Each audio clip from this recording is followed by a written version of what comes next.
see who the better man is. Just to be honest with you, man. We lost Pat, but he'll be back. Tudo, what's good, man? Much love and respect to you too, boss. Appreciate you, man. Hope all is well with you and your squad, of course, man. Much love and support. Jacob, man, appreciate the sub, man. Thank you, man. Thank you, man. Blessings to you, brother. Appreciate that. Um, it says Fashano is good all over the line. Yeah, but I mean, if you taking if you taking Fashano, you're probably gonna have to take him at 6, and to take a guy at 6, that's a little rich right now. But we're gonna talk about that.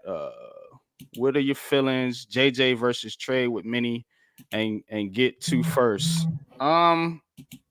Yeah, I would definitely trade down with Minnesota and let them take JJ McCarthy. I sure would in a minute. I ain't gonna hold you. Well, I don't know if this is a subject you want to talk about, but what about the JJ McCarthy train, man? What do you think about it?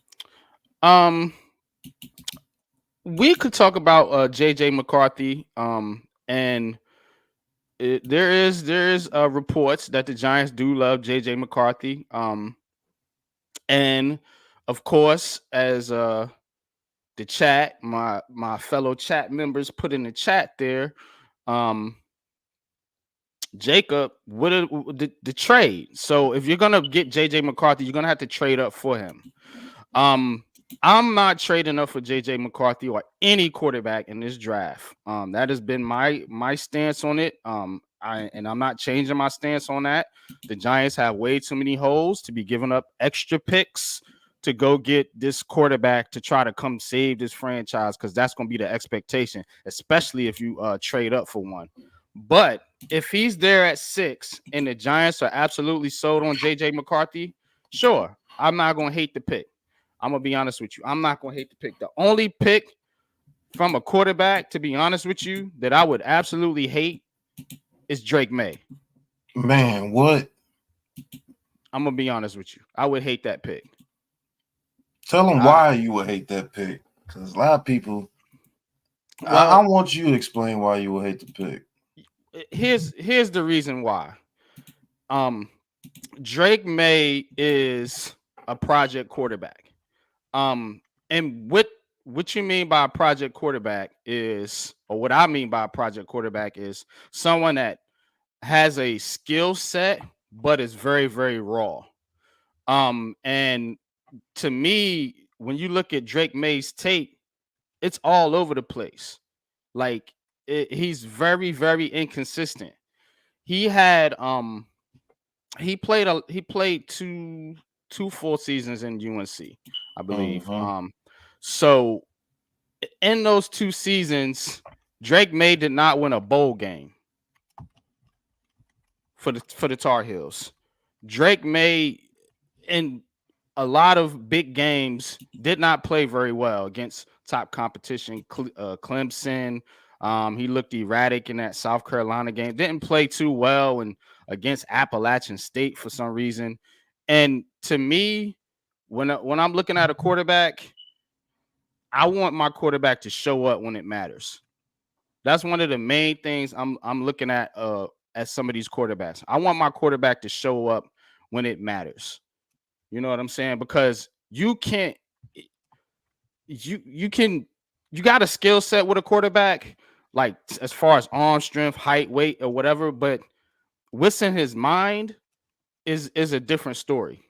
You know what I'm saying? What's in what the mental makeup of some of these quarterbacks is different. You know what I'm saying? I think a JJ McCarthy might have that type of mental makeup. You know what I'm saying? His knock is experience.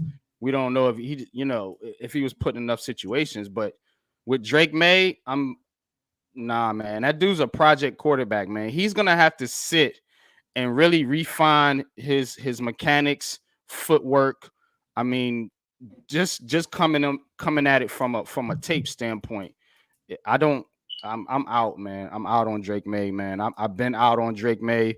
I watched him as a Tar Heel fan in college, and I would not want him as a quarterback for the New York Giants. People say, yeah, Brian Dable can turn him into Josh Allen. If that's what you think, sure, go ahead and take the kid. I don't think it's gonna happen. But talk to me, Pat. What you think? I think the hype train has been extremely real with Drake May. I just don't think that kid is built for New York, man. I mean, if you hate the way Daniel Jones plays for this team, Yeah. I don't see why you would like anything about Drake May then. Because Drake May is not as athletic as they trying to make him out to be. His decision making is one of the worst out of the top 5 quarterbacks. He What's his signature win? He doesn't have one. I told you he didn't win a bowl game. And people want to shit on the Tar Heels. Like, North Carolina is not a great team, obviously, man, but it's not like he was playing with bums either. You know what I'm saying? Amarian Hampton comes out, their running back. He's probably a third round pick or something like that. And then you had Tez Walker. Yeah, they No, had like Tez Walker was a bum. They had like the the line tight end wasn't that he great, had. but look at the line that they had in his first season. We drafted 2 of their fucking linemen in Right. McKeith and goddamn Mizzou. So And then, they act like North Carolina had been led by their running game for like the past, 6 years? yeah, Look how many North Carolina running backs have been drafted. Look it up. Because it's obviously that me and good people man. like Cave, Ballfoot. I see y'all. Mr. Burton. What's up? Brian, what's good with you? Go ahead, go ahead. it's obvious that people like me and NYG people just think that we just be talking. But look at North Carolina and look at all the running backs that have been drafted out of North Carolina and then come talk to us. This man literally stays in that area and sees that he's been watching them play for the past 5-6 years. Mm-hmm. Yeah. With Yates, that's like 8 years ago, I believe. Yeah, Like TJ Yates, Yates. Yeah, they had Trubisky, yeah. Sam Howell, and then now of course Drake May. So All of them it's been trash. not like we don't watch the team and we're just talking just to talk. No, I've literally watched Drake May because he was one of the hyped up quarterbacks that they want us to take. So why wouldn't I study film on him? Mm-hmm. And I'm telling you, I see what I see. That dude's wild, man. And like he's not as accurate as any of the other quarterbacks. He's not even as accurate as Bo Nix. No. And I'm talking And about throwing it down the field. I'm not talking about short screen passes. I'm talking about throwing the ball down the field. I think he's the worst out of the bunch. yeah, and that's what the Giants are looking to do Yeah. now. They're looking to throw the ball down the field. And another thing about Drake May is his processing. You know what I'm saying? You want a quarterback, we complain about, and myself included, you know what I'm saying? This has been one of my knocks on Daniel Jones was his processing. And so you want a quarterback, but then you're gonna bring in a quarterback that's pretty similar to Daniel Jones in a lot of metrics, as far as height, weight, size, even the area they from, as far as the processing, you know what I'm saying? And that's my opinion. You know, scouts can tell me otherwise, but that's my opinion. I think Drake May is a closer version of is a hyped up version of Daniel Jones. I'm telling you. Yes. To be honest with you, I'm just gonna say it. He's a hyped up version of Coach. Daniel Jones. What's up, Coach, what's guys? good with you, man? Sorry I'm late, Appreciate you guys. joining the show. Yeah, good to be back with you guys. So, Yeah, man. Had to get this fired up. We got 37 in the chat, man. Appreciate y'all, man. Please hit that like button for Unpopular Opinion Sports, man, and Big Pat Sports Talk, man. The Big Blue Crew, man. We are back in effect, man. Let's get it. Coach, Rando, what's going on? what's your thoughts on the Giants? Let's get back to the topic. The Giants reports that they love JJ McCarthy, and should they trade up for said quarterback? first of all, what's up, everybody in the chat? Good to see everyone. As far as JJ McCarthy, I mean, if that's your guy, then go ahead, get your guy if that's who you really believe in. As far as me trading up, nah, I can't see me trading up. Um, not for anyone, to be honest with you. Um, personally, I've been of the mindset, always been of the mindset about trading back, but Mm-hmm. I get it if you can't. Mac, what's good, bro? What's up, Mac? Mac, the Giants fan in the building. What's up, Mac? But McCarthy, I mean, he has some skill set, but with all the quarterbacks in this draft, I mean, I say they all have issues. They all have to be coached up. The best one is, if for me, is Penix. I get the injury issue with everyone else, but in terms of playing the quarterback position, he's the best. McCarthy, he's just I haven't seen enough of him. I mean, Mm. there is some talent there. Yes, there is. Is the issue because of the system he played in. Because when he was playing at Michigan, they were heavily run based and played defense. And it did not allow us to really see the consistency in his play. Yeah, there are moments he's made plays, and then there's moments where it's like, we're in a run. I mean, we're in a passing era, so that's what everyone wants to see. And based off of that, I just haven't seen enough of him. So, Mm. but I mean, now if Shane and Dable, that's their man, then take your man, and you better be right with him. And if not, you'll be probably looking for a job down the road somewhere. So, but um, again, that's my thought on the quarterback from up north. Yeah. Randall says that phrase gets me upset. Why do we think that DJ isn't their guy? Granted, people don't like him, but they seem to. Reports. Dable said he is their guy. That came from Brian Dable's mouth. Again, Dable and Joe Shane have been in support of Daniel Jones. And like Randall said, you can hate the guy all you want to. Don't shoot the Mm-hmm. messenger. You know what I'm saying? The New York Giants are telling you this, not NYG, not Big Pat, not Coach Ed. It's the New York Giants telling you that they like Daniel Jones now. Are they lying? They could be.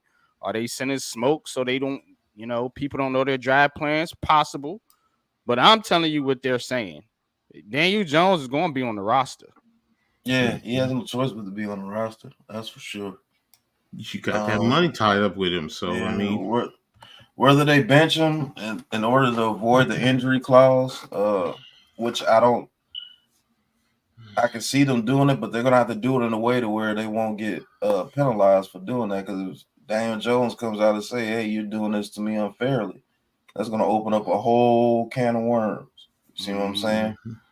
Because you Well, can't just bench the guy just to bench him. I'm going to tell you what they're going to do, Pat. They're going to PUP him in the beginning of the season, and then they're going to let Drew Lock go out there. And then you don't get your job back when you're an injured quarterback. We know that. You know what I'm saying? So that's why they're saying Daniel Jones is their guy if healthy. That's why they're throwing all this smoke out that they're concerned about his health. The thing That's about why the that PUP though, smoke is NYG, going out there. the thing with the PUP though, NYG is you have to have a legit injury. Like if he passes his physical, you can't PUP him. You see what I'm saying? If he goes out there and passes his physical before training camp, then what? You can't PUP him.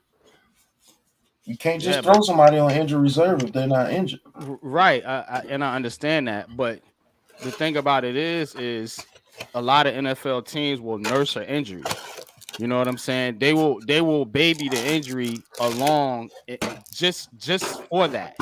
You know what I'm saying? So they might say, well, yeah,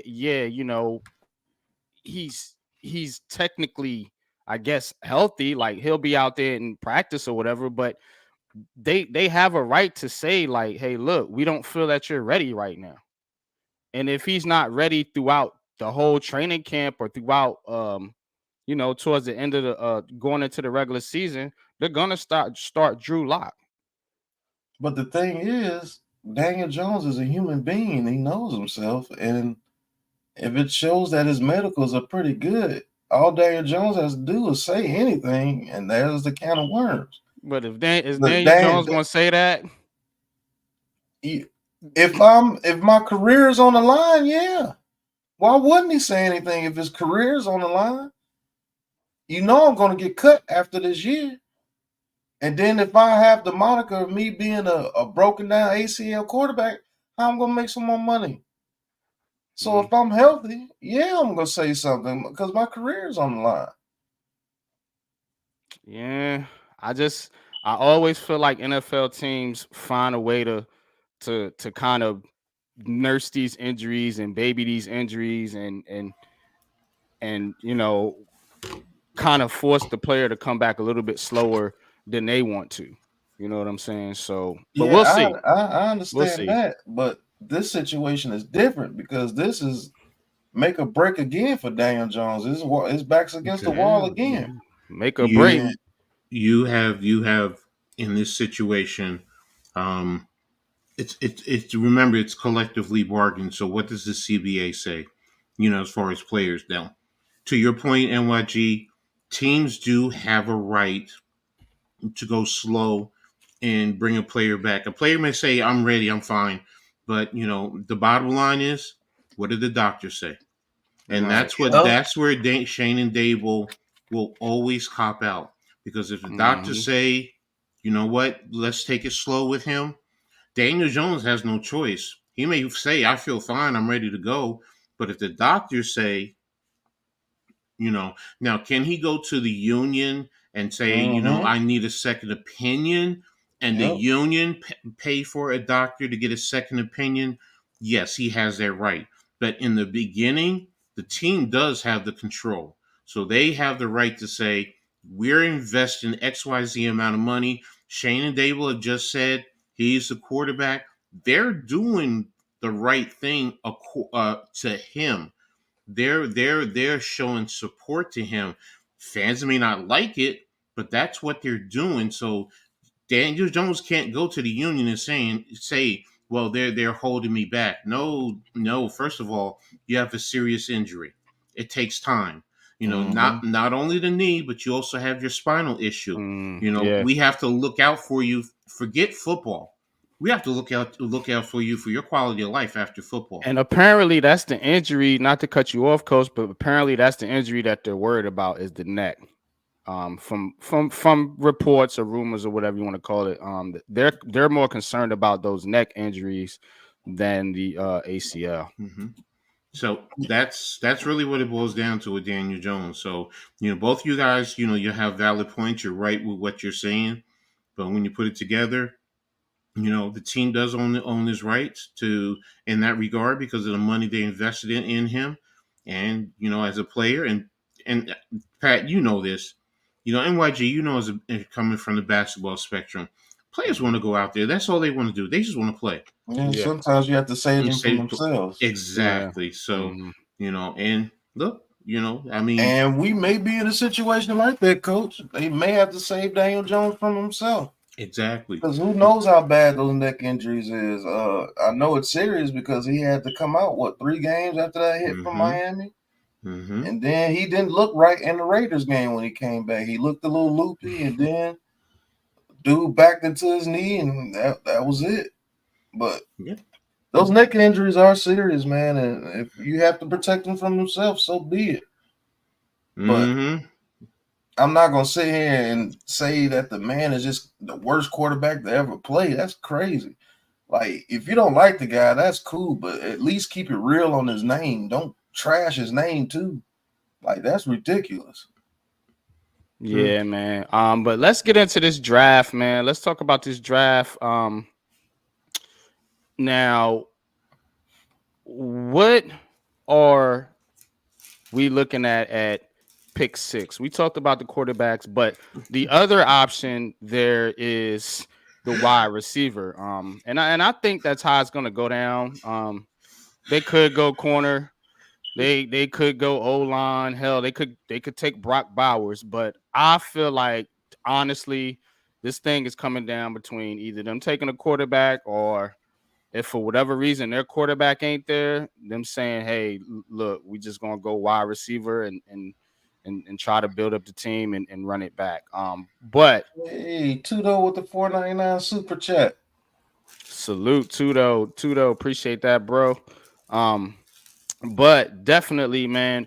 So out of the wide receivers, give me y'all's top. I'll go top five because a lot of people talking about the top three a lot. Are you talking Give about me top 5 for us or just top 5 period? give me your top five wide receivers in this draft because we're gonna be doing a live mock draft here in a little bit, and we're gonna go kind of team by team. So just kind of give me your top five receivers, in your opinion. I know you guys study and watch film, so this is gonna be some good stuff, y'all. Hit that like button. Go ahead.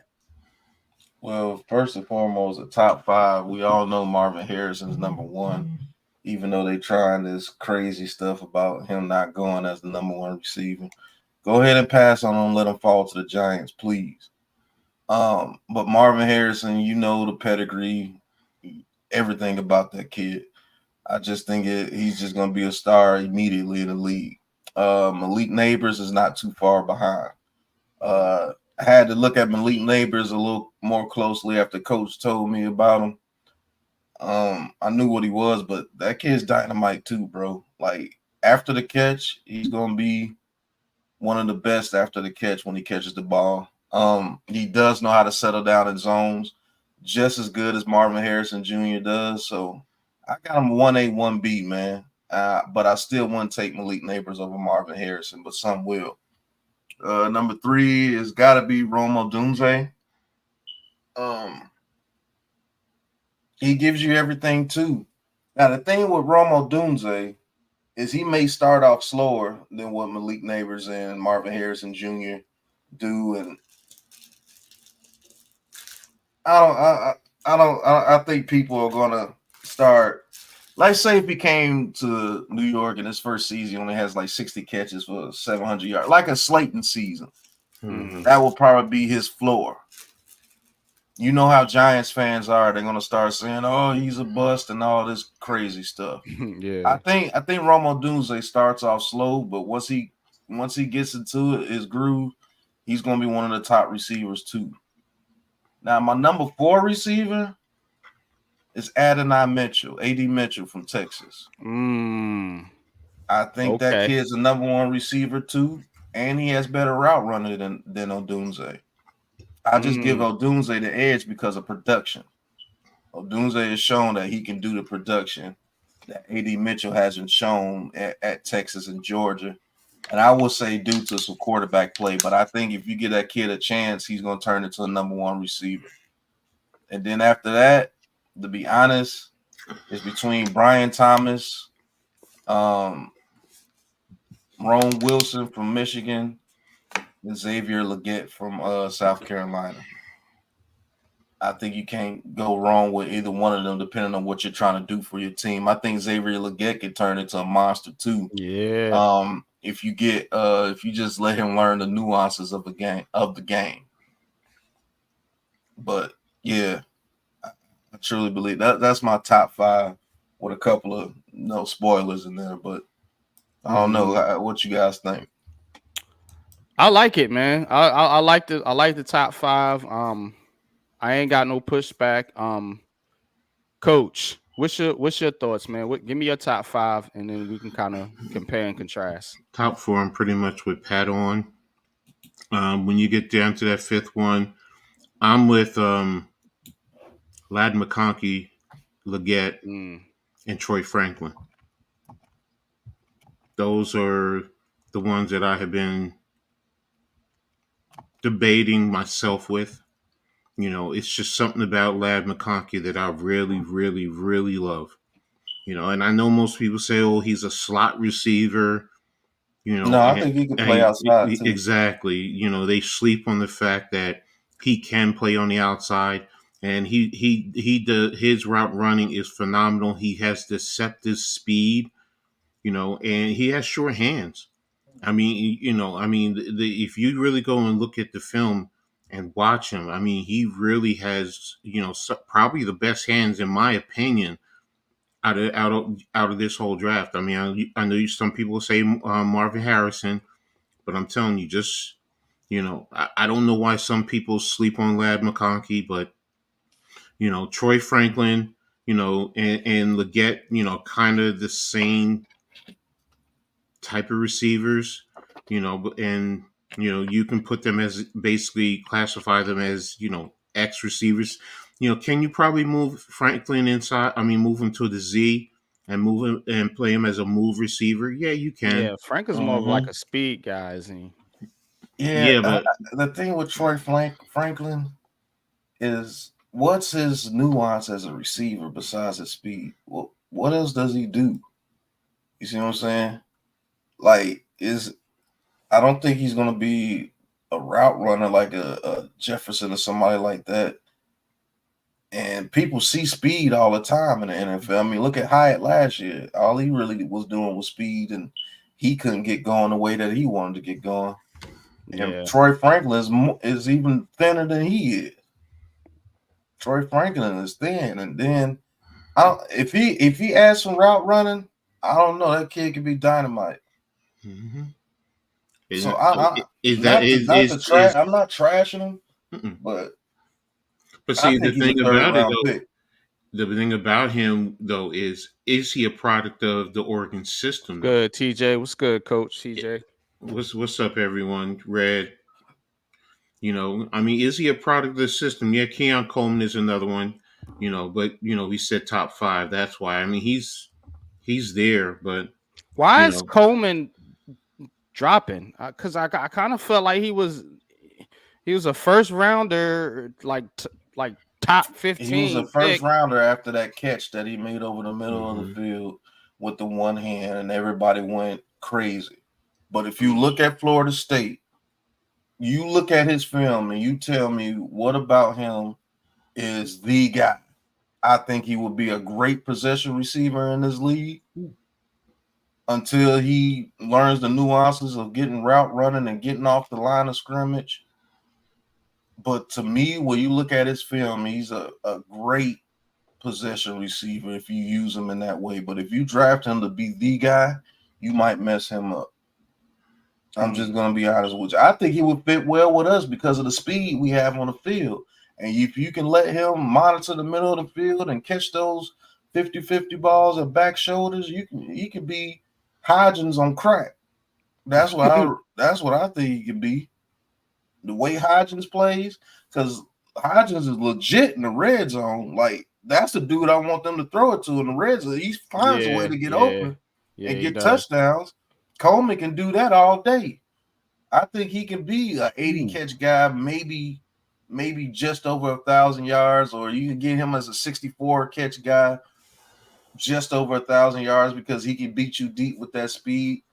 Like I said, this is not a hit piece on Keon Coleman. I get that on Twitter. It's like if you don't say that he's the absolute greatest or he's the absolute worst or something, it's like, man, I don't get it. But I'm not mad at Coleman. I think he's a second round pick. And I do believe he will go high in the second round. Maybe to us. Who knows? Yeah, man.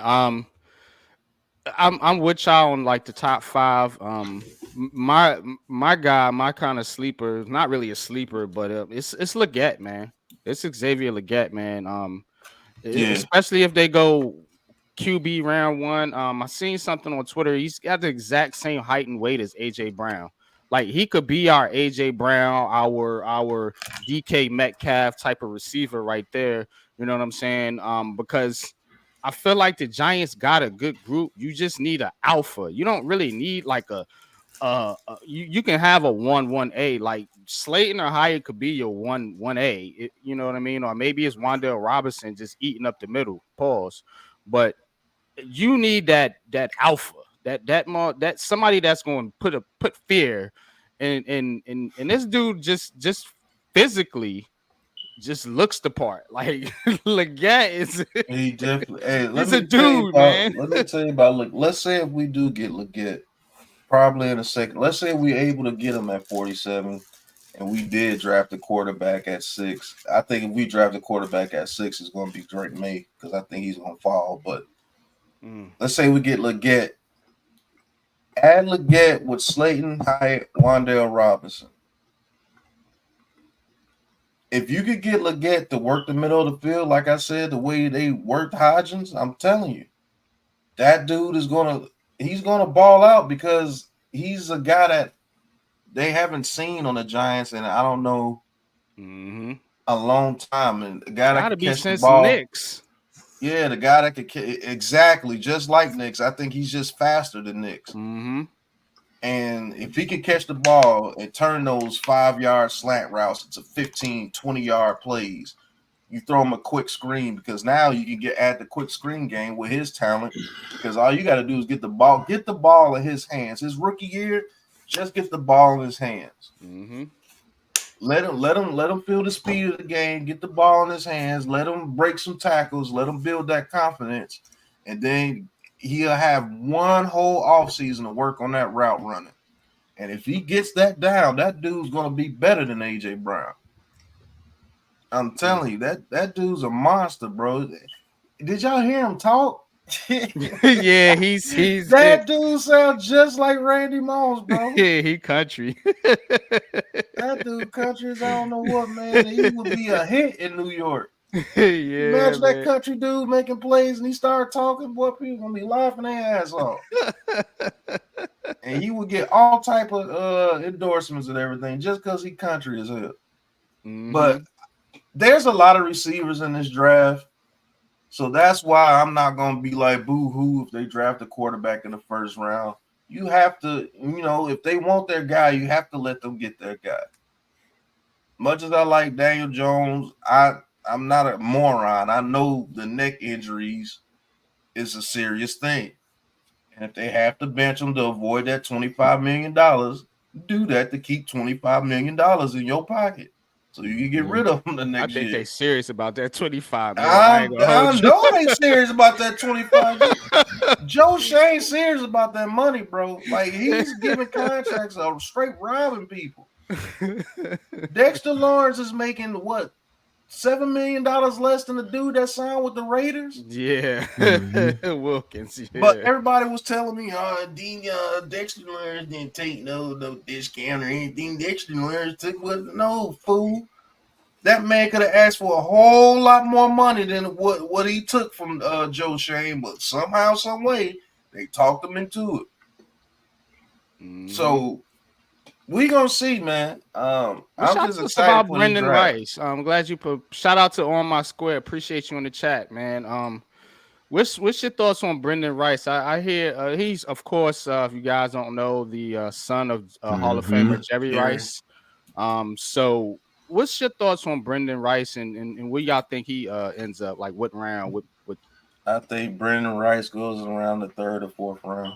Mm-hmm. The thing about Brendan Rice is when you draft him, don't expect Jerry Rice. Bingo. Yeah. Bingo. Because he's not on nowhere near his daddy's level on any aspect of receiving. Can he be a good receiver? Yes. I say if you put him on a team like the Raiders, I think he can shine. It just depends on the system that you're running. If you're counting on him to be a number one receiver, good luck. But a possession receiver that you bring in, like the dude from the 49ers, what's his name? Mitchell. No. Jennings, yeah. He could be just like that. And Jennings is effective. I don't care what nobody say. That dude's effective on that team because when they need those crucial third downs, he seems to get those catches all the time. I think he can play a role like that. And I may be wrong. Maybe he could turn into a number one receiver. But if you drafted him and you try to promote him because of his daddy, you're gonna mess him up. But I think I think someone's going to do that, and these fan bases are going to be the big push behind it because they're going to be expecting, just like you said, they're going to be expecting another Hall of Famer, all-time great wide receiver right off the bat. And like you said, he has to be developed. But yes, he understands the game of football. He really does. He's been tutored and mentored well. But you know what? He has to live up to the production. He's not a Marvin Harrison Jr. I mean, Mm-mm. his skills say you see translate, and it's very very similar, if not better than his dad's. Where this is the other way. I mean, Rice. Um, he has something to work up to. But yeah, going to the right system. To be honest with you, Pat, I wouldn't be surprised if Chicago takes him later in the draft, Yeah, me because that too. would be the perfect matchup. Because you Mm. have, if you're going to take his quarterback, what better way? And then those two continue to build, and now that way within the Wow. NFL system, he really builds himself up. And that allows you to put Keenan Allen in the slot and let him run that Woo. Z receiver. Yeah. Yeah, they setting Caleb Williams up pretty damn Yo, good over that's there with nice. DJ And we Moore, talked Keenan about Allen, that. Remember, I talked to y'all Cole Kmet. about pairing college receivers Yeah, with the that's coming quarterback. a thing now. I didn't You even spoke think that shit about up a few Brendan years Rice though. ago. Yeah, I didn't Yeah. even think about Brendan Rice and Caleb Williams. That'll be kind of dope for the Bears. And Keenan Allen is the perfect guy for him to learn. Because Mhm. I think if he can mold his game around like a Keenan Allen, then he would be dope. He would be dope.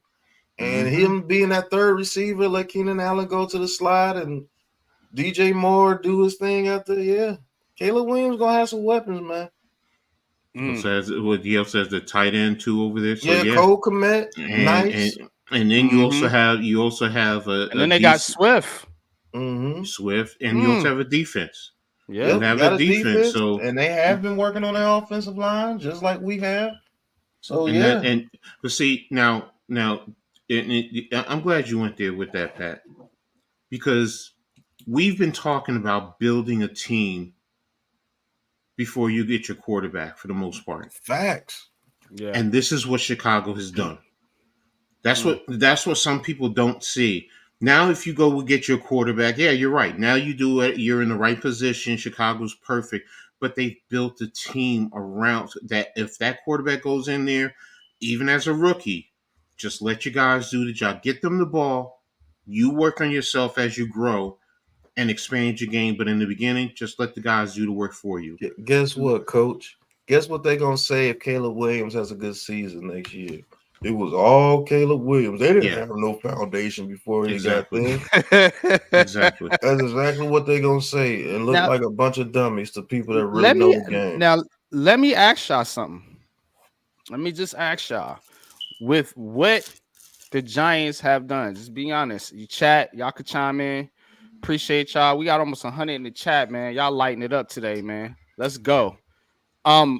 What do you think with the moves the Giants have made on the offensive line, with the moves they made so far in free agency, with the additions, and then of course the two big subtractions, with the draft capital that they have right now? I know they traded a pick for Burns, but they still got what, 6 picks? 6, yeah. 6 picks.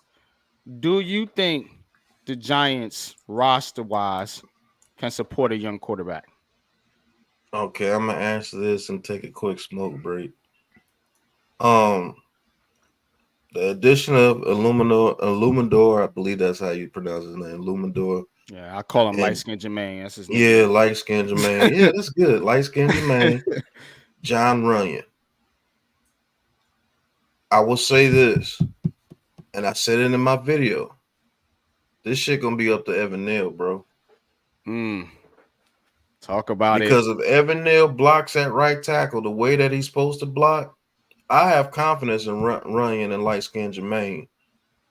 Now we got two veterans that know what they're doing. John Michael Schmitz is going to get better. Andrew Thomas is already that dude. If Evan Neal blocks, I feel confident in about any quarterback that you could put back there if Brian Daboll is what he is advertised to be. I truly believe that because now our receivers will get better. You're able to run the schemes better because now you have protection. Yeah. So if you feel JJ McCarthy or Drake May, who I won't no part of, but if you feel you can fix Drake May, I believe that offensive line is the key. And the key to the offensive line is Evan Neal. If Evan Neal plays well, we play well. If he looks terrible again, we're going to have to replace him and maybe put him at guard, or I don't know, man. But I think this is a very key year for Evan Neal. Either he takes us over the top or we go back to the drawing board. You know what I'm saying? But light-skinned Tremaine could probably play right tackle pretty well. He did it with Oakland. It's just that you put so much into Evan Neal. He was a number 7 pick, correct? Mm-hmm. Yeah. You've put so much into Evan Neal, and people are not realizing what you said. NYG is why you're kind of hard on him. His 5th-year option is coming up after this year. Yeah. People do know that they're going to have to decide on his 5th-year option next offseason. And his 5th-year option is what, 20-something million more than likely? Yeah. So you're going to have to decide on that. Mm-hmm.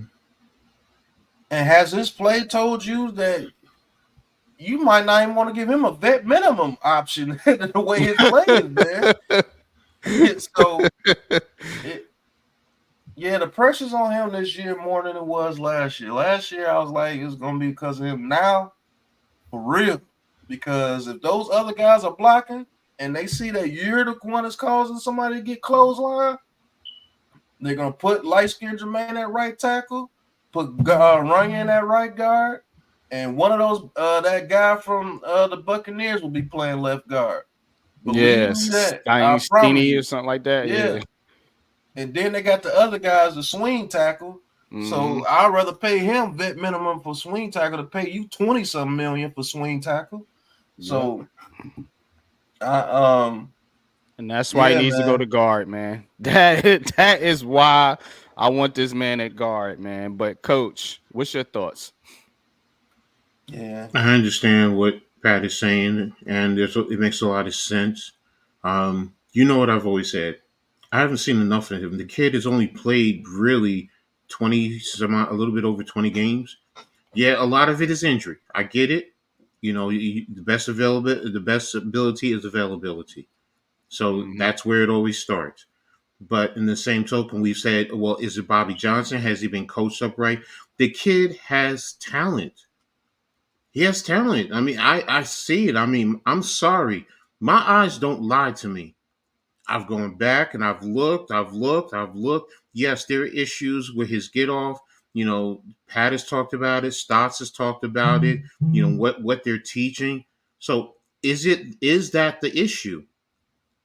Because if he hasn't been coached up and everyone wants to get rid of him or move him inside the guard, but now this coach comes in and coaches him up, and now you're seeing, you know, the talent, then it just really, like Pat says, he becomes the X factor. I still have concerns about the middle of the offensive line. Before I worry about the edges, I always worry about that middle right up in there. Because that to me is your heart and soul of your offensive line. That's your quarterback's face and passing situations. That's your short yardage situations, 3rd and 1. What have we been? Yeah. What y'all know I bitched about that. Man, you know, why are we why are you going spread when you had a back like Saquon, when even at 230 pounds, if the offensive line gets some kind of fucking push, his big body can at least get you short yardage situations. So that to me is, you have to solidify the interior of the offensive line. I get the edges. I get the tackles. I understand their importance, what they're supposed to do. But the fastest way to the quarterback is not off the edges, ladies and gentlemen. It's right in the quarterback's face. So I think my bad. Go ahead, Coach. My bad. No, I was just saying, you know, as far as Neal, you know, I understand the thought of moving him inside, but like I said, I see talent there.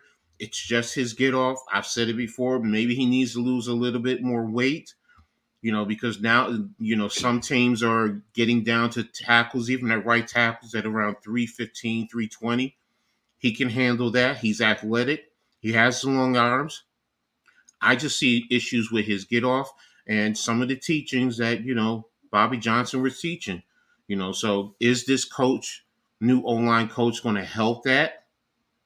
and what in the play calling and the schemes, what are they doing? What type of an adjustments are they going to put in, in reference to that, instead of, quickly attacking, in your pass set most of the times, giving a tackle like Neil the time to get depth, to see what's going on, to pick up twisting, things of that nature. So, you know, I see a tackle, but the kid is also at Alabama. He has played inside, so if you have to move him to the inside, and Je, I'm gonna call him Je for Jermaine Illuminor. If you want to move him to the outside, okay, and they've done Shane has. I mean, they've loaded up on offensive line. They Yes, loaded yeah. up on, Yeah, and five of them. I was what we were talking about in the draft. Yo, we need to get at least two, maybe three offensive linemen. Man, if they pick up one, all right. If they don't pick up any, I'm not gonna cry over it. How are we coaching them up to Mm-hmm. utilize their talent? This offensive line coach, he knows Je, so he knows how to use him. So that's a big benefit. And this kid wants to be here. That's the other thing. He's from the area. He went to high school in Jersey, right up the street from the state. So he wants to be here. So that's a benefit. And I think he's going to go out, and whether he's inside or on the outside, he's going to produce. I saw the little clips where he was just throwing Yeah, Kayvon. I was just, Ooh, Thibodeau, like yeah. crazy.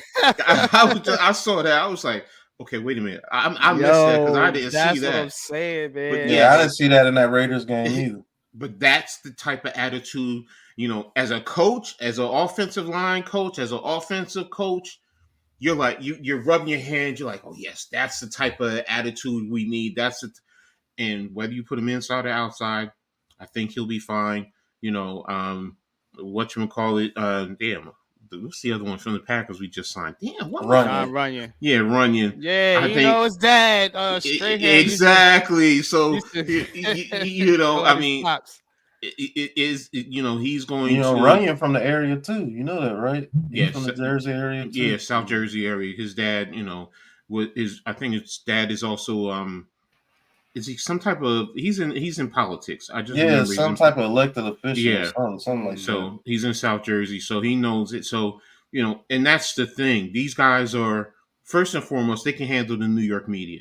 So anything that the fans or the media throw at them, they're just going to brush that off. Thankfully, and they can Light teach skinned Evan Jermaine done Neal. won over the damn media. Yeah. Mhm. They What can is teach that Evan for? Neal how to handle this media as that's- well, because that's he the thing. he hasn't so See, far. you see, and that's the other thing too, Pat. These guys can also sit and mentor him and help him. Mm-hmm. So now, just like you were talking about the media, Je can go to him, yo, bro, come on, chill. Leave the fans and don't talk about, hot dog and hamburger makers and all that stuff. Yo, let fans. Here's how you speak to the media to speak to the fans, and you don't have to say anything, and fans will just leave you alone. I would like to say one thing to defend my brother NYG about Evan Neal before I take a quick break. I'm thinking the way he's thinking. Can you imagine that mauler, Evan Neal, right by Andrew Thomas at left guard? Mm-hmm. Could you imagine the running game if we had a bruising running back? I don't think we have problems with 3rd and 1 anymore. I'll tell you that. No, I agree with you. And look, I'm not saying don't move him inside. I'm totally against it. I'm just like right now, I haven't seen enough. So what is this coach going to do? Now, I will say this. They need to cross train him. And they need to be doing that now. Yeah. You cannot, I'm going to say NYG. If they just strictly leave him at tackle going into the season, then you cannot move him inside. There's no way you can do it at that point. Now, right now, they should have been doing that. At least, I've heard the reports. They've had discussions. If they have, then this coach should be talking to him about techniques, so on and so forth, so he can also work on it. Because I know he's not here, so he can work at it at home or wherever he's at. So this way, he's cross-trained. Because the kid has done it at Alabama, so it's not like he can't do it. So, fine. And where did he play at? It was left guard, wasn't it? He did play guard. It was he played left guard and left tackle. And right tackle also. Mm-hmm. Just one thing though, Pat. I want to say this too. Um, if they do draft Michael Penix, then I'm probably with you guys more so on moving him inside and let Yeah. and Oh JE yeah. play on the outside, because that now becomes the backside of the quarterback. It's because now his being a left-handed quarterback, it's reversed. So then that left side becomes that right side becomes even more vital. So now it's like Yeah. either You have another Neil, argument. you really need to step up your game, because that quarterback needs to have, his back protected more than anything. So, Mhm. especially, the injuries, the knee, whatever. Well, you have to support that. So that then it becomes a little bit different. So, but right now, I just want to see a little bit more, because like I said, he's only played I think he's played a total of 22, 23 Yeah, games. 22 games, I believe, And because of it's injuries. yeah, and that's the thing. How can he develop if he's not on the field enough to develop? So, Yeah. but And that's part his fault and part mhm, nobody else's fault. You know what I'm it's saying? just a But look. Yeah. So I if Yeah, mean, you he's do hurt. draft somebody like Penix, I say move him to guard immediately. But I'm with you, coach. I have to see him at right tackle a little bit more, mm-hmm, because you only have a small sample size. Maybe he gets it together. Maybe it was the coaching. mm-hmm. That's where like we may not see eye to eye with NYG. NYG said move his ass to guard and get it over with. But it's not like NYG said give up on the kid. No, And that's where Nah, people absolutely. are yeah. taking it. And that's Nah. what I don't like. Mm-hmm. That's not what he's saying. He's saying Exactly. his better position is on the left side, and that he might turn into an absolute monster over there with Andrew Thomas. And if he does, that helps out a whole lot too. Because now, if he does turn out to be a monster at left guard, that helps out the passing game and the running game. Because there's no way, if I could get Braylon Allen in the third or fourth round, and I got Andrew Thomas and Evan Neal on that left side, we can't pick up a And third then and one. John I'm gonna Michael be Smith is pissed. center. What? Yeah, I'm gonna be pissed. Man, you don't know how much cursing me and the coach did last year because we could pick up a third and one, Oh my gosh, third and man! inches. It's like Jesus, Y'all, what is y'all going don't, on? y'all don't understand. I played that position, and Yeah. it's just like whether it's center, it's the guards, it's the tackle. Third and one as an offensive lineman, you're like, That yo, should we be got this, automatic. we got this. Let's go. It's just like, look, defense. We're running right here through this B gap. Stop us if you can. That's my mindset when Yeah. I'm a player, when I'm a coach. I don't care if you know what I'm going to do. We're just going to play an offensive line. Is, you know what? I'm imposing my will upon my opponent, and I'm moving him Yeah, from spot A to spot Z. Plain and simple. And he's not going to be able to stop me. I'm going to just move his fat ass out of the way. Plain and simple. yeah. You But got I people mean, partying in our backfield. and that's Right, the man. It's thing. like it's ridiculous. I'm tired of it, It's man. I'm tired of it. what's up? Shout out to What's the up? chat, man. What's up? LRP. Thanks for being in, What's fella. I'll be good, right man? What's back, good, fellas. everybody, man? Appreciate everybody joining in. I'm gonna get to a couple comments here in the chat. Um, BK Goodson, what's up, man? Says, what up, crew? What do y'all think of Milton from Tennessee? Developmental. Joe Milton. He's a Yeah. developmental in person. I mean, I know he has good size. He has very good size, but he is accuracy. I mean, there's times where, you know what, you got a guy right open in front of you and you put the ball in the ground, man. I Mm-hmm. mean, it's and yes, he has a cannon of an arm. He could put the ball downfield, but and he has some maneuverability. Don't forget, also, I mean, and it could be a good thing and a bad thing. How many schools has he played in? So Mm-hmm. he's bounced around a lot in college, So to Yeah, it's me, that dude been in school for like 5, 6 years almost. yeah, no, I think it's 6 years. I think, Six if I'm years, not yeah. mistaken. Yeah. So And and I don't want to say that that's a coming bad into the issue, NFL as a veteran. but the thing is, if you're played that long, then your skill set should be reflective of that. Yeah, it feels like he's maxed out. What do you think, Yeah, coach? yeah. No, it's it's I don't know. Some of it I question systems that he's played in. Neymar, what's good, man? What's You good with know, you, Neymar? exactly, man. He's a super senior, but some of the systems he hasn't played in, to my knowledge, NFL caliber offenses. So Mhm. then that goes into his development. Tennessee, it wasn't, you're sitting there, you're going reading going left to right. You got your 5 read before you make a decision. It's here it is. You got your vertical attacks for the most part, switch routes on the outside, put the ball. You're playing lesser talent, so and he's like I said earlier, he's not overly accurate. That's the Yeah. biggest issue. And Mm. and the other one that I've heard is he has a consistent fastball. And I don't have a problem with a quarterback who has great velocity, but you also got to know when to pull the strings I and have touch, yeah. put some touch on it, because those receivers are going to be coming back. Damn, bro, yo, stop trying to rip my damn head off with the ball. I'm sitting right in front of you. You could damn near lob it to me, and I'll catch it. And he's like he's like a Matt 10, just out there ripping it all over the Yeah. place. So Yeah, man. Yeah, Jay says tackles just gonna go from good to terrible after 3 years. Sorry, man. I agree, man. I agree. Bronx native says it's pronounced El Luminor. mhm. All right, I'm gonna still call him light skin Jermaine. Um, It'll take a while. Tudo It'll take a while. Tudo says Evan Neal is a natural left guard and he can't adjust to any other positions, mate. He ain't versatile and a slow learner, and they force him to bulk up, and he can't with all his injuries. Fair point, man. I think he looks like a natural guard to me, but we can agree to disagree on that one. The versatility, he's proven he can play multiple positions at Alabama.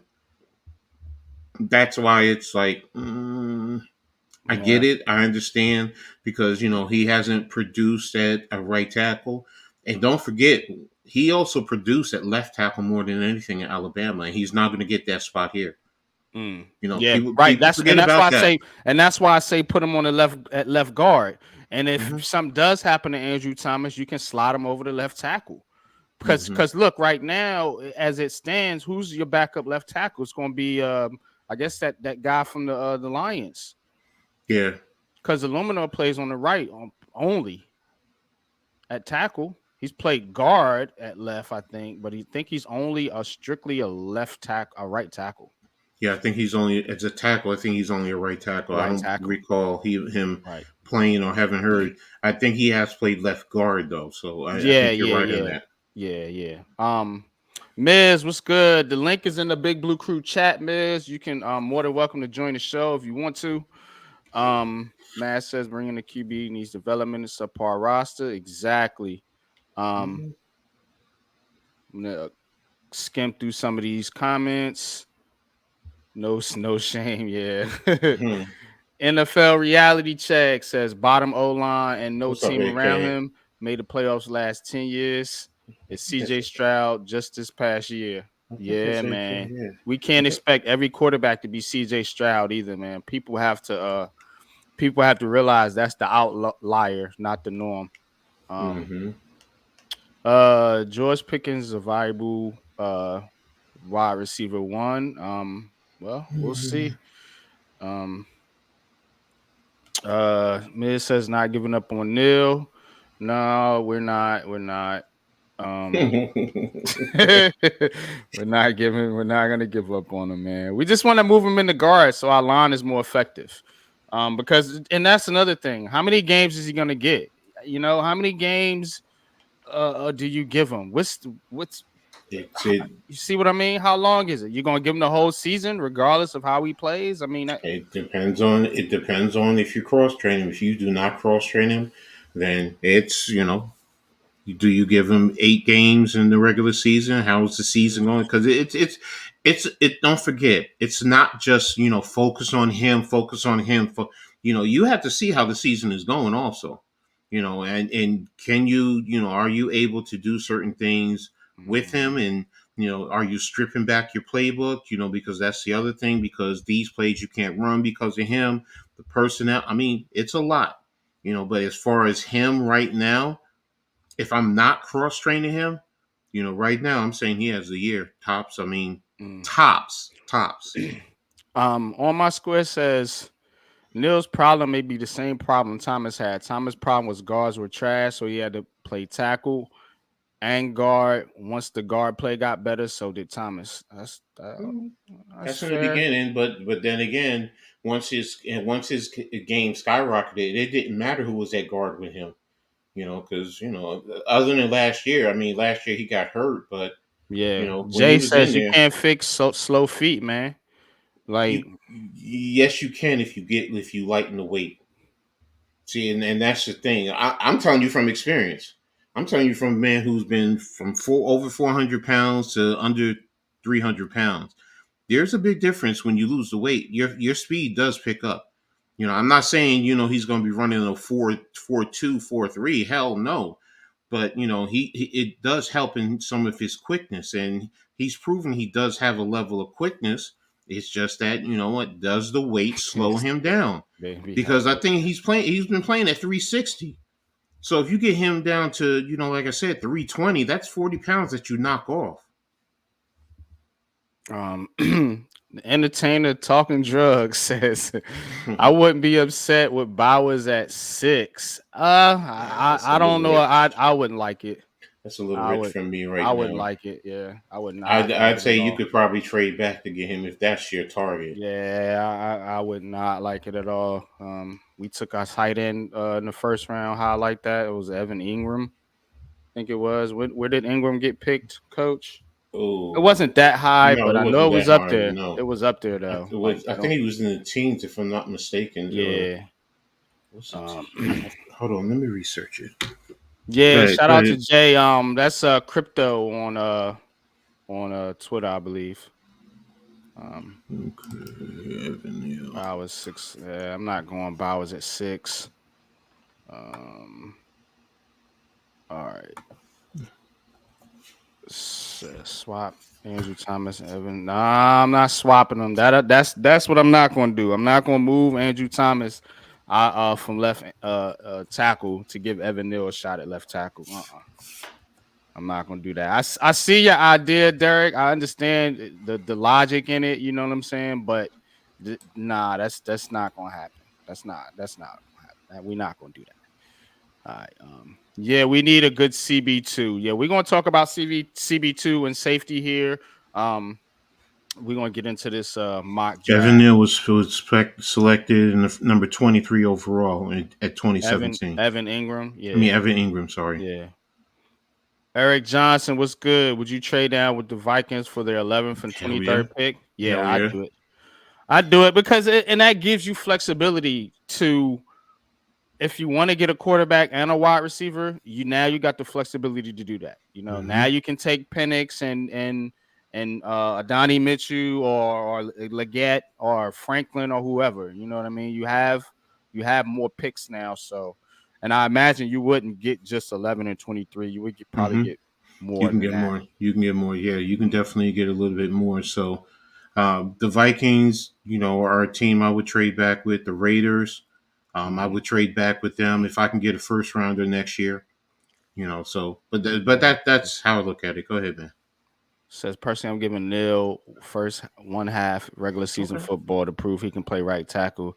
Fear embarrasses us again. Right guard at halftime. Yeah, well, I say do it before that because I don't want to make that adjustment, especially not in game. But I definitely No, don't you want to don't make do it that. during the game, but you know I what? don't want to make that adjustment during the But, season either. but I'd see, rather that's the do it thing. now. If you're saying how long do you give him, you're going to have to make the adjustment during the season. So the Yeah. question is, how many games? If you're talking about 3 games, that's not enough. That's why I said, you know what, half the season. If you're going to do that, the ceiling for me actually is the full year. I would do the full year, and I would have to see how it goes and make the adjustments based off of that. I'm thinking he's going to be my right tackle for the full year, and then I'll adjust off of that. But 3 games, 4 games, then you might as well just switch him down and just fuck it. Don't even Don't even play him at right tackle. This is a good comment right here as well. Shout out to Iman Perry. Shout out to Jay Ferris, Craig, G242 Marshall, on my square, Man Cave. Everybody that's been in the building today, thank you guys for showing For support for my sure. guy, Mm-hmm. NYG22 and Coach and me, man. You guys are a blessing to us, man. The reason why we keep doing this things, man, because Absolutely. we love give you guys content. But this question right here, Mm-hmm. he says, but Dabo wants to throw the ball, not run. I want to ask you guys this question. Mm-hmm. Will he shoot himself in the foot if he tries to open it up the pass game again this year? Instead of let's say out of 100 plays, how many plays do you guys think should be run plays out of 100 plays? Me, do I think? Yeah, Or how many? based How on many? or Brian Dable? Because Based on number what one, you think, and then based on what Brian Dabo thinks, Coach.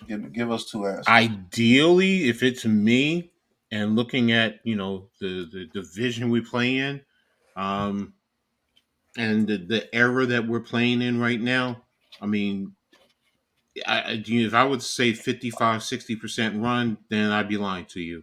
But if I'm going to say about 40%, maybe 43% of the time you want to try, then that's trying to be balanced. You know, that's me in this era. Dable, I think he probably wants to run 35 to 40% of the time.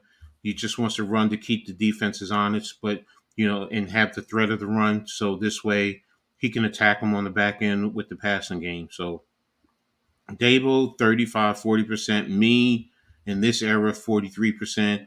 If it was a picture perfect well, I'm going to be honest with you.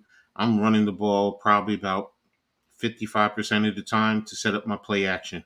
Because if you have a good run game, it opens up your pass game more than you realize. So, and play action plays a big part, because then, just like with RPOs and things of that nature, think about Eli Manning. What was one of the greatest things about him? His play action. His Oh, play it's action, ridiculous. you force Yeah. defenses to come up and play the run, which allows your receivers also to have clean areas to run behind the second level. So, but I understand that's not reality. That's why I say it's probably 43%, 45 in the best case scenario, and that's trying to keep the defense honest still. Go What you ahead, Tim. think, NYG? Um, I personally, I would run the ball around 45% of the time, and that's including quarterback runs. If you're throwing that in there, so that's I would want the offense to look like it looked in 2022, but more dynamic. You know what I mean, from a passing standpoint, like more dynamic from a passing standpoint. But I think running the ball in the division that we play in is you have to. You have to be able to run the ball in this division. The defenses are too good. And it's just a rough division. These defensive lines are rugged. You know what I mean? And they can get after your quarterback if you don't have no balance in the run game. So that's what I think. I think I'm with Coach. I don't think Dable wants to run the ball that much. I think he wants to replicate. I think him and Shane, they're trying to replicate Buffalo as much as they can. You know what I mean? And what I mean by that is Dable's offense, and we talked about this last year. Um, your quarterback got to play some hero ball in his type of offense. You know what I'm saying? And so and we know what that looks like. You know what I'm saying? So he's gonna want to throw the ball when the play breaks down. Look for your quarterback to get outside the pocket and make a play. That's Brian Dable's offense. So I don't think he's looking to run the ball. I mean, they're bringing in Runyon's more of a pass protector. Illuminor, he can get it done as a pass protector.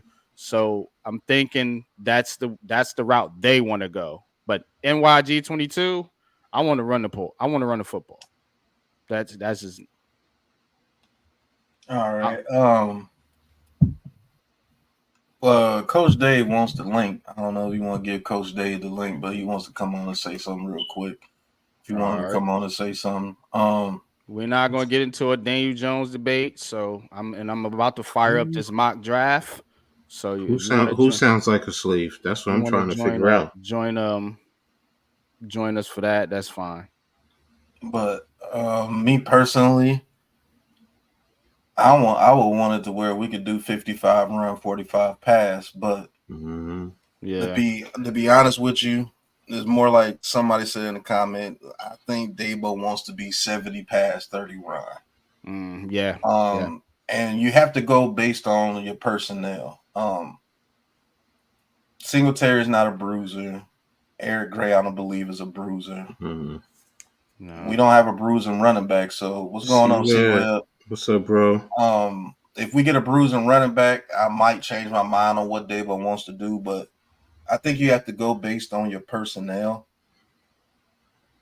And this is the reason why I want a bruising running back. Because we're in a division where you get those 3rd and 2s, 3rd and 1s. Yeah. And it's mano-y-mano out there. And for the past, Coach, 6 to 7 years at least, what do you always say? We've been getting bitched. Yeah. Yep. See what I'm saying? Yeah. I want to change that scenario. I want to change that, what do you call that? Whatever you call it, that moniker that we have, that when it comes to in the trenches, we get bitched. And and you got to put it that way. It sounds bad, but it is. 3rd and 1s out of 10 3rd and 1s, what we convert, maybe 2. Yes. And that stops drives, bro. Because if we can pick up those 3rd and 1s, we get a whole new set of downs. It tires out the defense. Why you think that touch push is so crucial to the Eagles? Yeah. That shit pisses you off because damn, we work all this hard. These motherfuckers can do a touch push on 4th and 2 and get it. Now we got to worry about these monsters for another whole set of downs. And it just keeps wearing on you and wearing on you and wearing on you. That's why they're able to bring in multiple running backs and all of them have their career years when they go over to the Eagles. You want to know why? Because they bitch people on the line. Thank you. It's just that simple, man. And that's it. I say bitch, they bitch you. Other people say it's bully ball, whatever you want to call it. But you know what? I said it earlier. Playing offensive line is imposing your will on the opposition. To be able to move another man from his spot, move him. That's my point. You know, you think about somebody coming up to you and just pushing you. You're gonna give some type of resistance. You're not going to allow them to move you and just push you all over the place. That's offensive line play, bro. It's just that simple, especially in the run game. Especially in the run game. You know, if you got a 380-pound mammoth in front of you, you have to be able to move him off of that spot. Because if not, if that's where you're trying to run, you have to move him. And that's a mindset.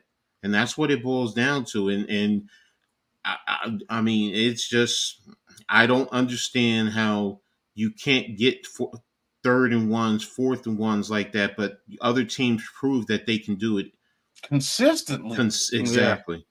Like go ahead. I'm sorry. No, that shit pissed me off. You can't, like you said, 20%, as an example, versus you're getting 80%. That's the thing, and like Pat says, that sustained drives, that sustains success offensively, that demoralizes the other team. If you're playing in the other team fan base, that demoralizes their fans, and that takes them from yelling at you as the opposition to yelling at their own team. And guess what you do as the opposition when you're on the bench after coming off a successful drive and you hear the fans? You turn around and you just laugh at them. Because you just made them turn on their psychological warfare. And that's the thing. Offensive line, to me, it just, I've said it before. The offensive line dictates your team. Yeah. It even helps your defense. Because if defense comes off of the field after, getting the offense the ball, and now you already start to say, I hope they can at least get one first down because I'm tired. I don't want to go back out there they go 3 and out, and I'm back out there, and I've only been out here to scratch my butt for a second, and now I'm going Right. back out. I'm going back out there to play Right. again. That's the thing with the offensive line, and that's why I always say the offensive. And I get it. I get the quarterback. I get all of that. I understand all that. The most important in this era, but it's the offensive line to me that is the most important position, because without the offensive line, your quarterbacks can't do what they do. Your skill guys can't do what they do. Even your defense doesn't get the rest. Your special teams, your punt guys are back out there punting the ball, and they're running down the field, and next thing you know, they're so tired because now somebody gets Good blocked almighty and there's a finesse. crack. So the offensive line really sets up your team, and that's why. Man, Coach, you can't say it no better, man. It sets the tone for the game, bro. Yes. If your offensive line is good and your offense could sustain drives by running the ball, getting 3rd and 3s, 3rd and 4s, that tires out the defense. And guess what? It helps your defense to be more fresh. And when they get back on the field, they can get that offense back off the field. And now you're back on the field with another tired defense. And your offensive line is opposing their will even more. That's how you get those 38-10 games, 41-3s. Because you just imposed your will on that team, and they're tired. They don't know what to do. Exactly. It also allows.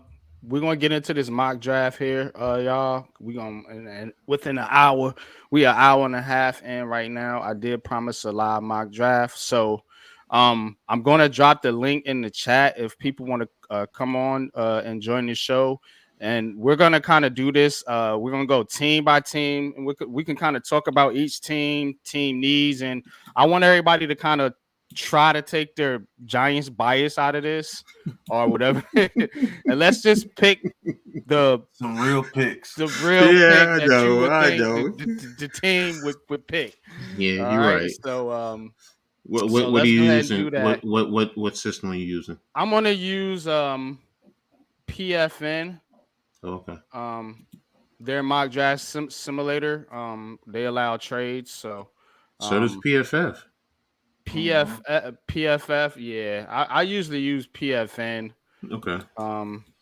But I thought all of them allow trades now, so that's why I was just. I think PFF, you got to have a subscription. I don't know. Sometimes there's more realistic too. Which one? Which one you saying, Pat? I think the PFF one is more realistic. The PFN, I don't know which one. One of them is more realistic. NYG, if you want, I have a subscription to PFF. So I mean, but PFF. if you use the PFN, that's fine too. So it's just you let me know what you want. Okay, we'll try PFN first, and if we have enough time, we'll do the other one. If not, we'll do that on the next show. So we'll do it like that. What's going on, Kev? Co-host Nix. Appreciate you tuning in, bro.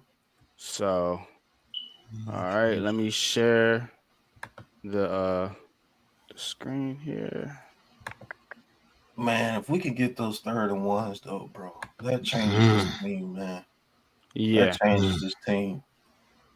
The offensive line changes the team because now you can run a scheme that you want to run because your quarterback has time, but people ain't trying to hear that. It's quarterback is God. All right. Can y'all see my screen? Yeah, you gotta take that comment down though. Oh yeah, all right. Here we go. All right, let me hide the banner. Get into mock draft simulator here. Y'all welcome to the show. Let's see. All right. So we're gonna do fast speed, and we'll just do one round and let's get it. So well, be realistic. You gotta put Caleb Williams with the Bears. That's where he's going. Number 1 pick, Chicago Bears. The question is, I do have with the Bears, do you consider trading out? No, they're taking Caleb Williams. That's done. 100%. They're taking Caleb. Done deal, huh? Yeah, they're taking Caleb Williams 100%. Okay. All right. So we're gonna draft Caleb Williams. Boom. All right. Number 2. The second pick in the 2024 NFL draft. The Are you doing? Washington Commanders select. What Are y'all you think? doing trades? Yeah, Either we can they do a propose a trade, trade. either they do a trade, or I think they're taking Jaden Daniels. I think it's Jaden Daniels too. I think it's Jaden Daniels too. I'm in agreement. All right. Here's where the real fun starts. With the Patriots here at number 3, because I'm in agreement with you guys. I think Caleb Williams and Jaden Daniels gonna be pick 1, 2, one way or the other. Whether it's Caleb going 2 and Jaden going 1, or like it is now, Caleb and then Jaden Daniels. Um, that is the consensus right now. But number 3 is up in the air because I'm not sold the Patriots are going quarterback. What do y'all Mm-hmm. Yeah, thoughts? me either. I think they try to trade, and Mm-hmm. if they're trying to trade, that means they're not high on the quarterback. That's So I'm looking at a more than report likely, on Bleacher Report. It even says the Mayo says you have to really be in love with the quarterback at 3. yeah. Yeah. So to be honest with you, either they trade back, or if they can't trade back, I think they go Marvin Harrison Jr. That shakes up the whole board. Mm, This is where the draft starts, and I think they take Marvin Harrison Jr. Personally, mm. I'm not gonna lie to you. I think they're gonna trade with the Vikings. Man Cave, what's good? Welcome to the show. What's good, fellas? What's good? What's up, man? Hold on, Cave? man, K. If they trade with the Vikings, then the number 3 pick will be JJ McCarthy. Mm-hmm. Ooh. I, Because So I, they don't I, like Drake May. They like JJ McCarthy, and that's a fact. They've and made that So very that's let's talk as if we're picking for the Patriots. Like if we're picking, like what are we trying to do here as a team? as a well. I'm head trying to coach. Go ahead, go Pat. I'm ahead. sorry. No, go No, go ahead, ahead. K. As a Well, first time head coach, you have to really, like he just said, you have to really be in love with that quarterback. Mm, You really do, because remember, the head coach and the quarterback, especially coming in, brand new, they really should be mirroring one another. So, and that's the question. And like you said, Pat, they don't like, indications are they don't like Drake May. So, do they accept the Vikings offer? If the Vikings are going to offer both of their first round draft picks and what, yeah, maybe a second round or a third round, they're gonna have mm. to, and then you got the point value chart and all that. I mean, for argument's sake, I don't think they like No, Drake May. no, Jay, Thunder and Jay. There is real talk that the Patriots aren't necessarily going quarterback. There's a real Hmm. chance. I'm not being biased. There is a real shot that they do not take a quarterback. I really believe that. There are rumors that they like the wide receivers. I seen that rumor floated out there. Hmm. Of course, there's also rumors that they're going to trade. They could trade out with the Vikings. Pat, but go ahead. nah. You were going to say something earlier. I'm sorry. I'm just saying with this pick here, I think if they can't trade back with somebody like the Vikings, they're taking Marvin Harrison Jr. I'm just being real with you. They're taking Marvin Harrison Jr. if they can't trade back. Mm. Mm. And if you're doing this like no trades, let's go straight through it. They're taking Marvin Harrison Jr. Let's go straight through it the first time because the trades really do take some thought. Change it. Yep, they Yeah. really do. So What's up, man? K, what's your thought? What's Taj, going what's going on? on, Taj? What's going on? The thoughts on some of the Redskins? I mean, the Commanders. no, No, the the the Patriots. Patriots. Yeah, What I would be think your pick here if you're New England? if I'm doing, Let's vote on it. I would say they'll go with Drake May because they have no quarterback on their roster, and Okay. I could see that. I could see that. I could see if Mac Jones was still on the roster, but he's not even on the roster. Bailey Zappi, I don't know if he. I don't think he's the answer, and that's about it. So I'll see them taking Drake May. Why not? Why not? Why And not I, McCarthy over? Oh, why not McCarthy over? I, Over? Yeah, that's another possibility too, McCarthy, Mm. and or they could just trade. They could trade out and stuff like that. I could see that too, But trading we're out to not get more. trading. But we know, okay, Yeah. without no trade, yeah, I could see them taking Drake May. Drake Mm. May it is. Okay, Coach, what's your vote? Since we're not trading, Yeah, I don't know. pretend you're picking for the Patriots. Pretend you're that GM. You're the GM of the Patriots. If he doesn't really, I would think he would probably love McCarthy more than Drake May. Yeah. So you want to say McCarthy? Well, I mean, Pat, what's your thoughts? He said Marvin NYG. Harrison Really, Jr. it comes down to NYG. It comes down to you because we all gave you 3 different options. Pat said Marvin Harrison. Man But Cave you got said 2 May, quarterbacks, so and you I got 2 said quarterbacks. I said McCarthy. So now it's You on said you, bro. McCarthy. Pat said Marvin Harrison Jr. I'm gonna go with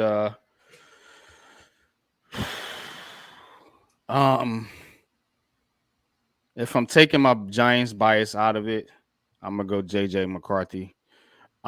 Because my Giants bias would tell me to give them Drake May so he doesn't get to the Giants. Mm-hmm. So to be honest with you, I think McCarthy's the better quarterback. So if I'm gonna pick a quarterback, I'm gonna pick JJ McCarthy. Okay. Well, that's 2 JJs. That's it.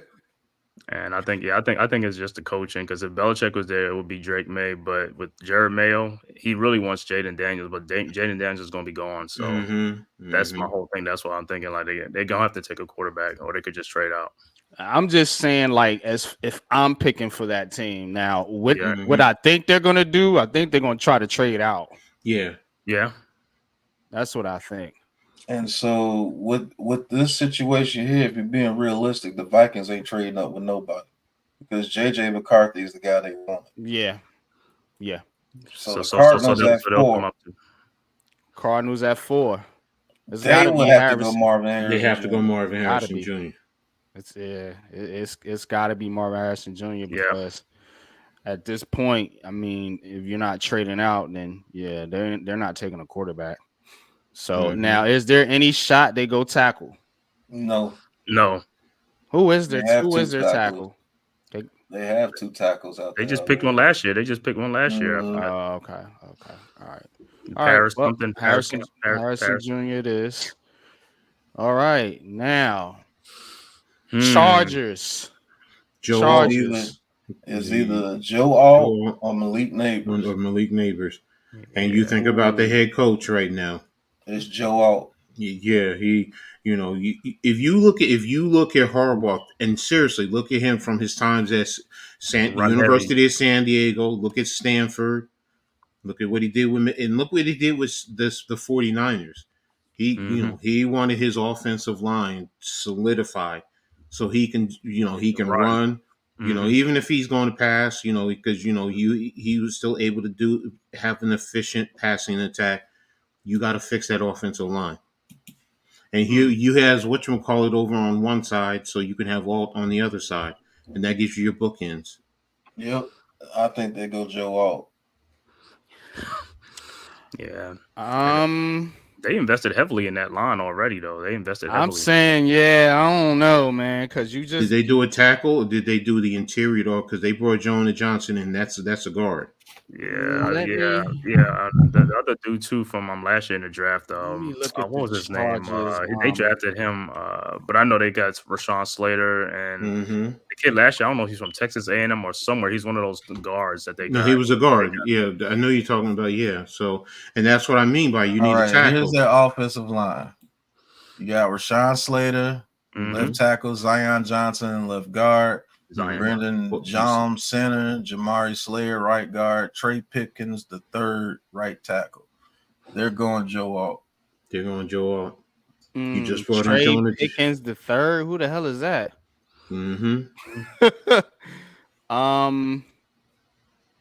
Dang, but they ain't. Only thing they got at wide receiver is Quinn Johnson and Palmer. But you have a deep wide receiver crew draft. You can get wide receivers later too. That's true. That man is going Joe Alt. That man has never been a super fan of wide receivers. If you look at what the 49ers did, they got veteran receivers and brought them in. They weren't drafting people. They brought in Crabtree and Anquan Bolden at the time. I'm telling you, that man's going Joe Alt. And they might move Slater to right tackle, which he was playing before he had to go to left tackle. Yeah, I think I'm going with Neighbors. I'm going with You want Neighbors Neighbors? because Justin Herbert's a quarterback. He's a throwing quarterback, and you're paying this guy $250 million And on then hand the I ball off. just thought about that too. He loves tight ends. Brock Bowers is Yep. in play too. Yep, Brock Bowers. He need weapons. All right, let's vote on it. Chat, y'all can get involved too. All right, we'll go. You said Neighbors, right, man? I'm saying Neighbors. All I right, say Coach. I'm saying all. Pat. I'm saying all or Bowers. I know it's not a receiver. So, oh man, The Thunder says. what y'all say? Let me see. All. Chargers Slater's a tackle. Yeah, they have no And he receivers. says Neighbor or Bowers. I think I'm leaning that way too. Quentin Johnson sucks. Dave, that's what I'm saying. They don't got nobody. That dude is awesome. Yeah, but don't remember, if we're saying just like what we're saying about us, you can get Leggett. You can get receivers later in the second round. They can get a receiver, and they're picking high in the second round. So, but if you look at the tackles, do you think if you don't take all, who do you think is going to drop? Pull up a list of tackles. But just the same thing we said about Evan Neal is the pushback because Slater is a left tackle. Alt is a left tackle. One of them's got to play right. Slater played right tackle. It was all pro when he first started with the Chargers, wasn't he? He was playing right tackle, wasn't he? I thought he played left. No, I thought he was the left tackle. He was the left tackle. He was the left tackle. He played right tackle when he came to the Chargers. No, but Alt can also play right tackle, so it's not like he can't. But I know he can't, but the well, give him Neighbors. Give him Neighbors. Says Neighbors. Give him Neighbors. Yeah, Neighbors. All right, Neighbors. It is. Chat broke the tie. See, this is kind of how the war room is gonna, you're gonna have a back and forth. That's why I wanted to do this. He's at 10. He's at 10. There, right there. All right, Giants fans. This is the board. You got May, you got Alt, you got Fashanu, Brock Bowers, Dallas Turner, Rome. Is either May or Dunze. Terrion Arnold. Is either May or Dunze. May or Dunze. We're not a fan of Brock Bowers. If they're either going quarterback or receiver right here. Yeah. And since Drake May dropped, I promise you, it's more likely it's going to be Drake May. Yep. Alex is May. I know Alex and Miz are Drake May fans. Just to be honest with you, if Drake May falls to 6, either the Vikings or somebody's going to trade with us, or I think the Giants take him. I think if he goes to 6, I'm going to be honest with you, because I'm going to be honest. I think the Giants want to draft Drake May. I think everyone is saying May in the chat too. I think he's high. They're high on him. If I'm picking though, I'm taking Rome Odunze. Yeah, me too. But they're gonna take. I'm picking, but if you want to make this realistic, I think they take Drake May right there. Right. Yeah. We're being honest, and I'm going to be honest. I stay away from any quarterbacks that have been. It's not just Carolina. It's Mac Brown. Yeah, Mac Brown kills quarterbacks from Mac Brown's systems do not translate into the NFL. I mean, you can go all the way back to what's his name in Texas, man. Who went to the Eagles? Damn, what's his name? Texas that went to. You're talking about Vince Young. Yeah, Vince Young. Thank you. He got drafted by the Titans, but he went to. He doesn't teach. Oh yeah, Titans. He does the system. I mean, Sam Howell. Trubisky. I mean, it's like. LRP, yes. If I'm taking a quarterback, I'm with you. It's Penix. Hey, that's my number one. That's my number one quarterback. But everyone here is saying Drake May. So saying Drake May. Me personally, it would be Odunze here. It'd be Odunze. Yep. or even Bowers. But shit. But coach, this is just straight. This ain't no trades in here. So Nah, no When trade. they do that, you'll see. So let's vote on it, y'all. What we doing? The chat said overwhelmingly Yeah, May. overwhelmingly Drake. They said Drake May. Drake May. All right, Drake May. All four of us gonna say Odunze. Drake. I say Odunze too. Drake. Yeah, I'm gonna give the chat respect though. 134 in the chat. They outvote us for on the panel. Yeah, So Drake May it is. All right, Tennessee goes Tennessee. You think they would it's have either to Joe Alt or Fashanu. I think they go Joe Alt. Yeah, I think Alt. They go Alt. What the Ralph, I'm with who Ralph said it. Another Daniel Jones. Yeah, that's who he is. Yeah, but that's who they want. That's who they hyped up. I see the chat. Y'all don't want Daniel Jones, but you give me Drake. Give me Drake, man. Look, And somebody got it right. He said he was a slower Daniel Jones. Yep. I will say this though, in all fairness, man, if he is drafted, I want to see him succeed because I'm a Giants fan. Absolutely. So I mean, he's a good kid. I ain't got no problems with Drake May. As soon as he's drafted, I will be a Drake May fan. Yeah. I won't like it, but I have no choice. Tennessee. I'm sorry. Go ahead. I just hope he don't turn into Heath Schuler or Rex Grossman. That's my God! Look at that! Whoa! Damn.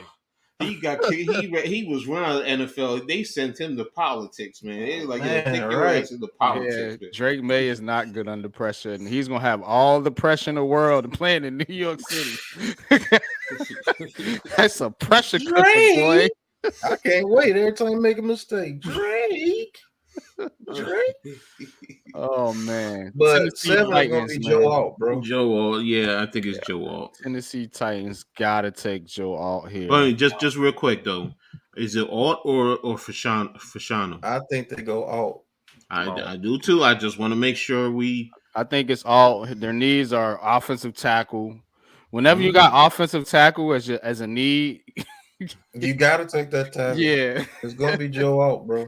Okay, yeah, I'm with you. I final vote. Chat, Man Cave. We'll start with you. What you got? Alt. For the Titans, yeah, I'm going Joe Alt. All right, Coach Pat. Y'all say Joe Alt. Yep. I say Alt. What does the chat say? They're saying Alt too. Miz says Pensick tackle or Alt. Trash pick, Hilltop, my trash pick. Chris Ram says Alt. So a couple people have said. I'm telling you, it's gonna be Joe Alt, man. They like, yeah, all it is. All right, Atlanta. Falcons. That's a good one. Dallas Turner. They can go obvious. This is obvious. Dallas Turner. Man, this is the Falcons. You don't think they want to? This is obvious. Yeah, Dallas Turner. This is an obvious pick, bro. Right. They don't need anything on. I mean, it's crazy. Don't draft defense. They always go offense. Bro, what do they need on offense? Dallas where? Turner. Tell me where. No. Okay, NYG. What on offense do they need? I'm just saying, this is how the Falcons. They took Bijan. Bro, they got Bijan Robinson. They took Drake London the year before, and then Drake London, Kyle Pitts the year before that. They always draft. They have an offensive line. They got their quarterback now. Yeah, so Dallas Turner. I'm telling you. Is he Dallas Turner or what's one of the other edges that's out there, Liatu? But they're going Dallas Turner. He fits the Falcons. I'm telling you. Mm-hmm. And don't forget you have a defensive coach now too. Yeah, Dallas Turner. There's no who other did the Falcons? Damn. What's his name? From Irvington, New Jersey. He was the Tampa Bay coach before. Raheem Morris. Raheem Morris. Yeah. Okay. Yeah, it might be a defensive pick then. It's gonna be a defensive pick. It's gonna be Dallas Turner. I'm telling you. They need some Do help. they look at cornerback though? That's what I was gonna say. No cornerback is as high rate as Dallas Turner on these boards. Let me look at well, on their board, they've been talking about Terrion Arnold down here. Yeah, see, he Cornerback down there in AJ Terrell. But remember, you're using PFN. I think PFF, he's rated higher in PFF. If you don't pick Dallas Turner right here, they got AJ Terrell at corner, and then Clark Phillips the third. Whoever that is. They got Jesse Bates. Jesse Bates had Dallas Turner. They need to get after the quarterback. I'm gonna go with Dallas Turner too to prepare with what's that? Grady Jarrett. Oh, they still got our buddy Lorenzo Carter over there, huh? Yeah, they need Dallas Turner. right. Dallas Turner. Yeah, I seen Lorenzo Carter on the roster. Yo, how about what's his name? Jerzon Newton. Man, if you don't pick Dallas Turner and get this over with. Oh, you could go Latu. I ain't gonna front. Dallas Turner fits the Falcons better. I think it's gonna be Dallas Turner though. It'll be Dallas Turner. All right, chat. What y'all say, Coach? What you say? You say Turner? Turner, yeah. Yeah, I'm gonna say Turner too. Turner it is. Turn, baby, turn. All right, Chicago. This easy. Rome Odunze. Yep. Mm-hmm. Golly. Put Odunze, Keenan Allen, and Moore. God. Caleb Williams, you give him everything he needs. That's what they're gonna set him up. If he fell, if he bust out with that lineup, bruh. Yeah, that's crazy. But Rome Odunze is gonna be the pick. They do have edge as a need, so any Latu, any smoke there. No, you pick Odunze. You pick Odunze straight up. They already got Sweat and another guy out there. Oh yeah, they did trade for Sweat. Mm-hmm.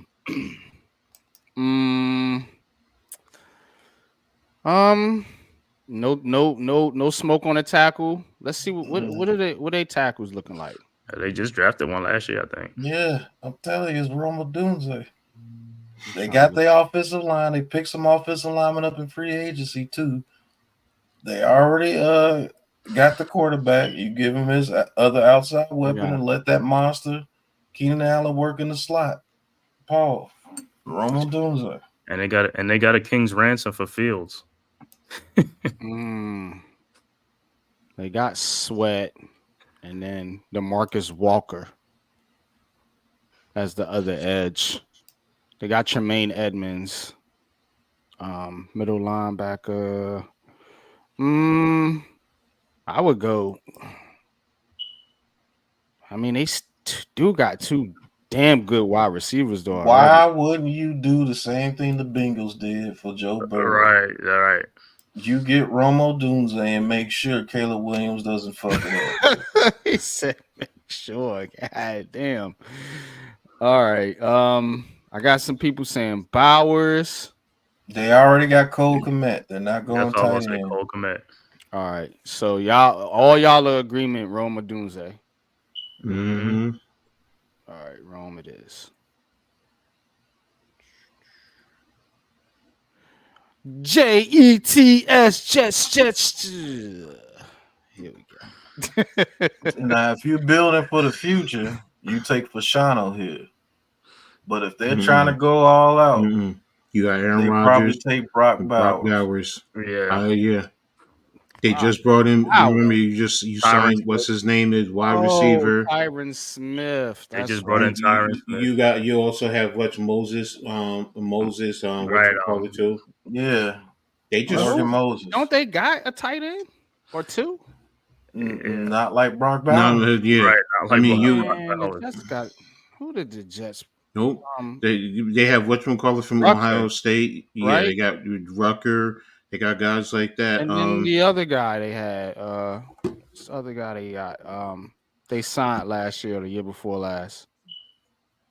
What's dude's name? Where's Alex at? Alex knows that team. Conklin. There it is. Tyler Conklin. They got Tyler Conklin and Jeremy Rucker. They don't have a Brock Bowers, and that would help. That would help Aaron Rodgers immensely. Because you got to also think about that. This is about Aaron Rodgers.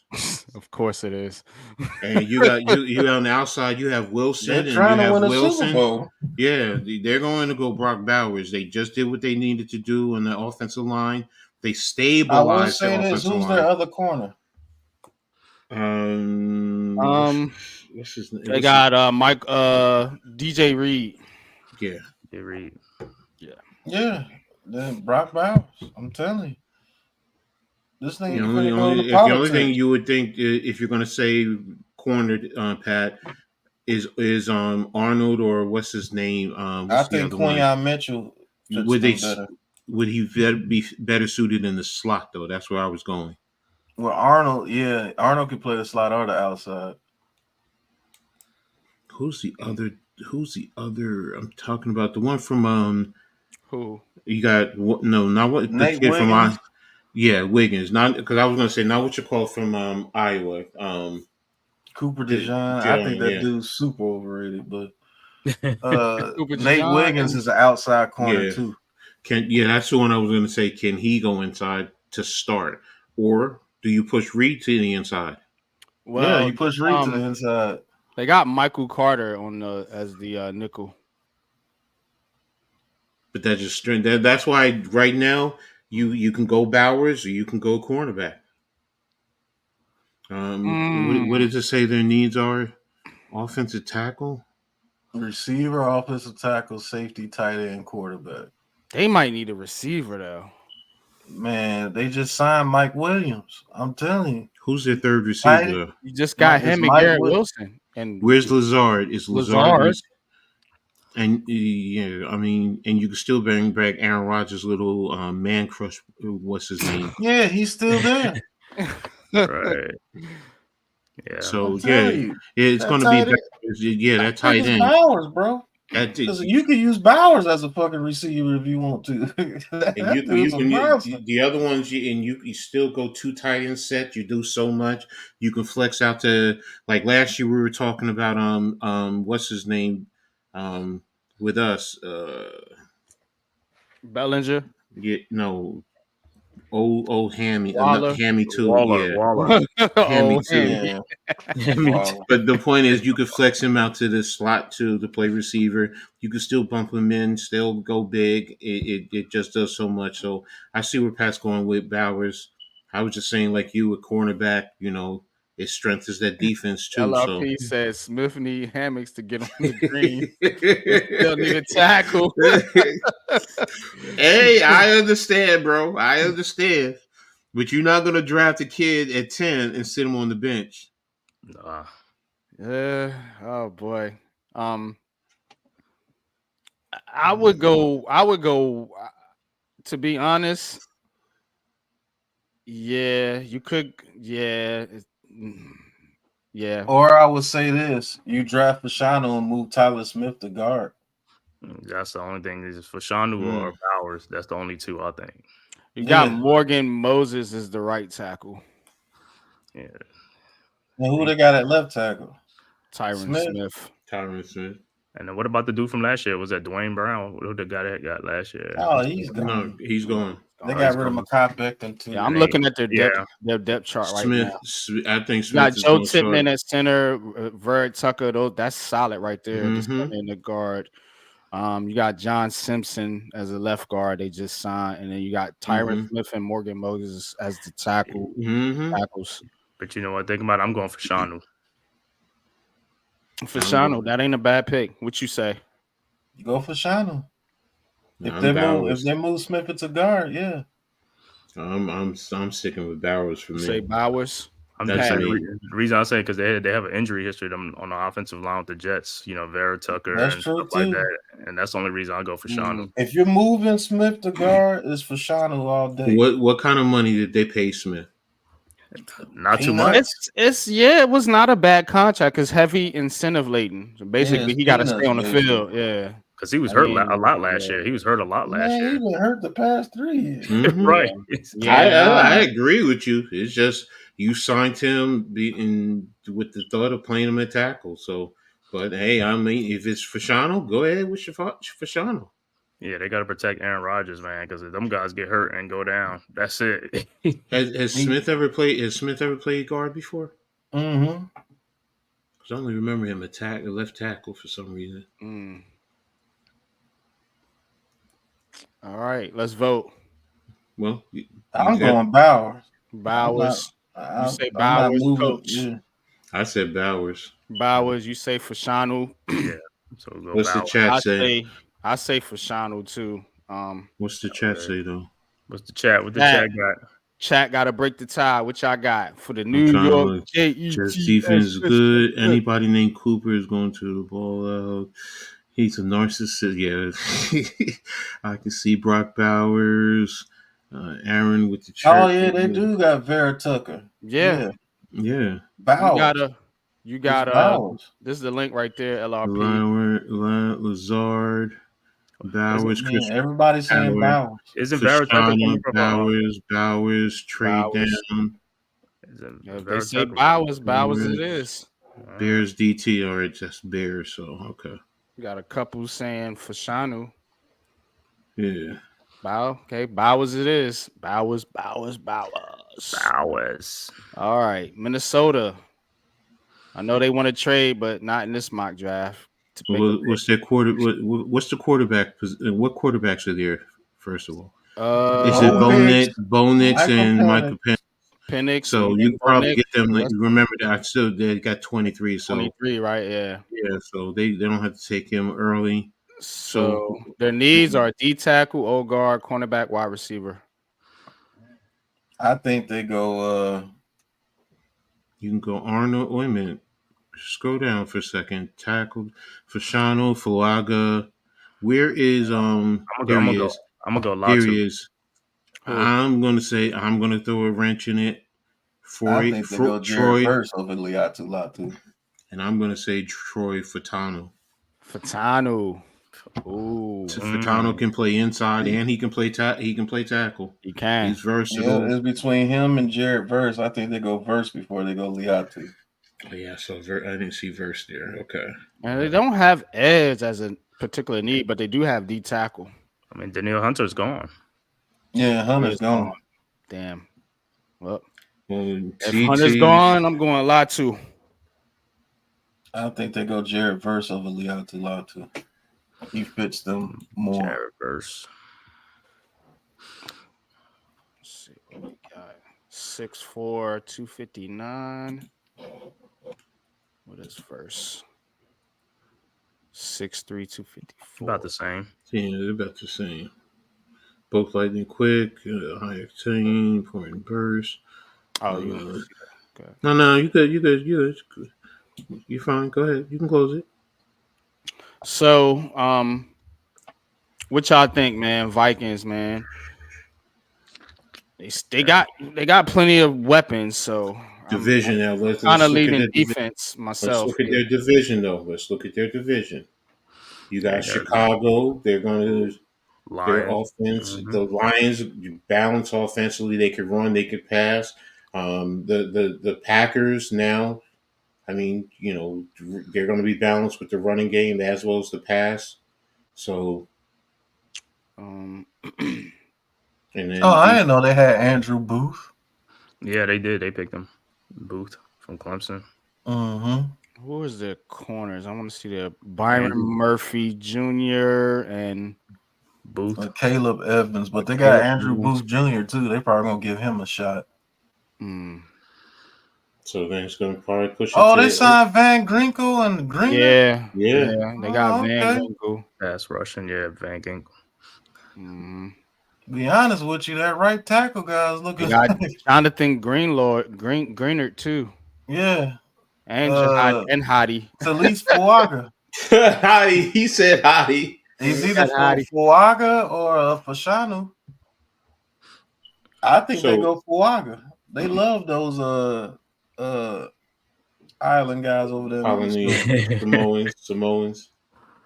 And he would fit them perfectly. So they got Christian Darrisaw at left tackle, Brian O'Neill at right tackle, Ed Ingram right guard, Garrett Bradbury at center, and Blake Brandel at left guard. I think they may go Fuaga. Or I'm no, because they already got Jay Jettas. And I think they might go edge and go 3 edge or get Fuaga. That's who I'm thinking, Fuaga or go edge, which will be Jared Verse. Yeah, Jay Ferris, that division. I feel like they need. How do y'all feel about Brian O'Neill? I feel like they line is. I don't know. Darrisaw's decent. The left tackle's decent, I guess. Yeah, Darrishaw's decent, but I would go Fuaga right here. They don't need defense. They got Jahai Ward now. Yup.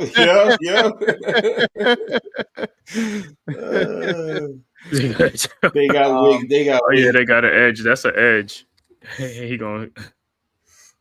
I'm going. I would go. Fuaga then. Yeah. I would go for Fuaga.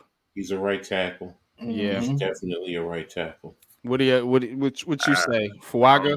I mean, I'm gonna throw a wrench. I'm gonna say they go Penix.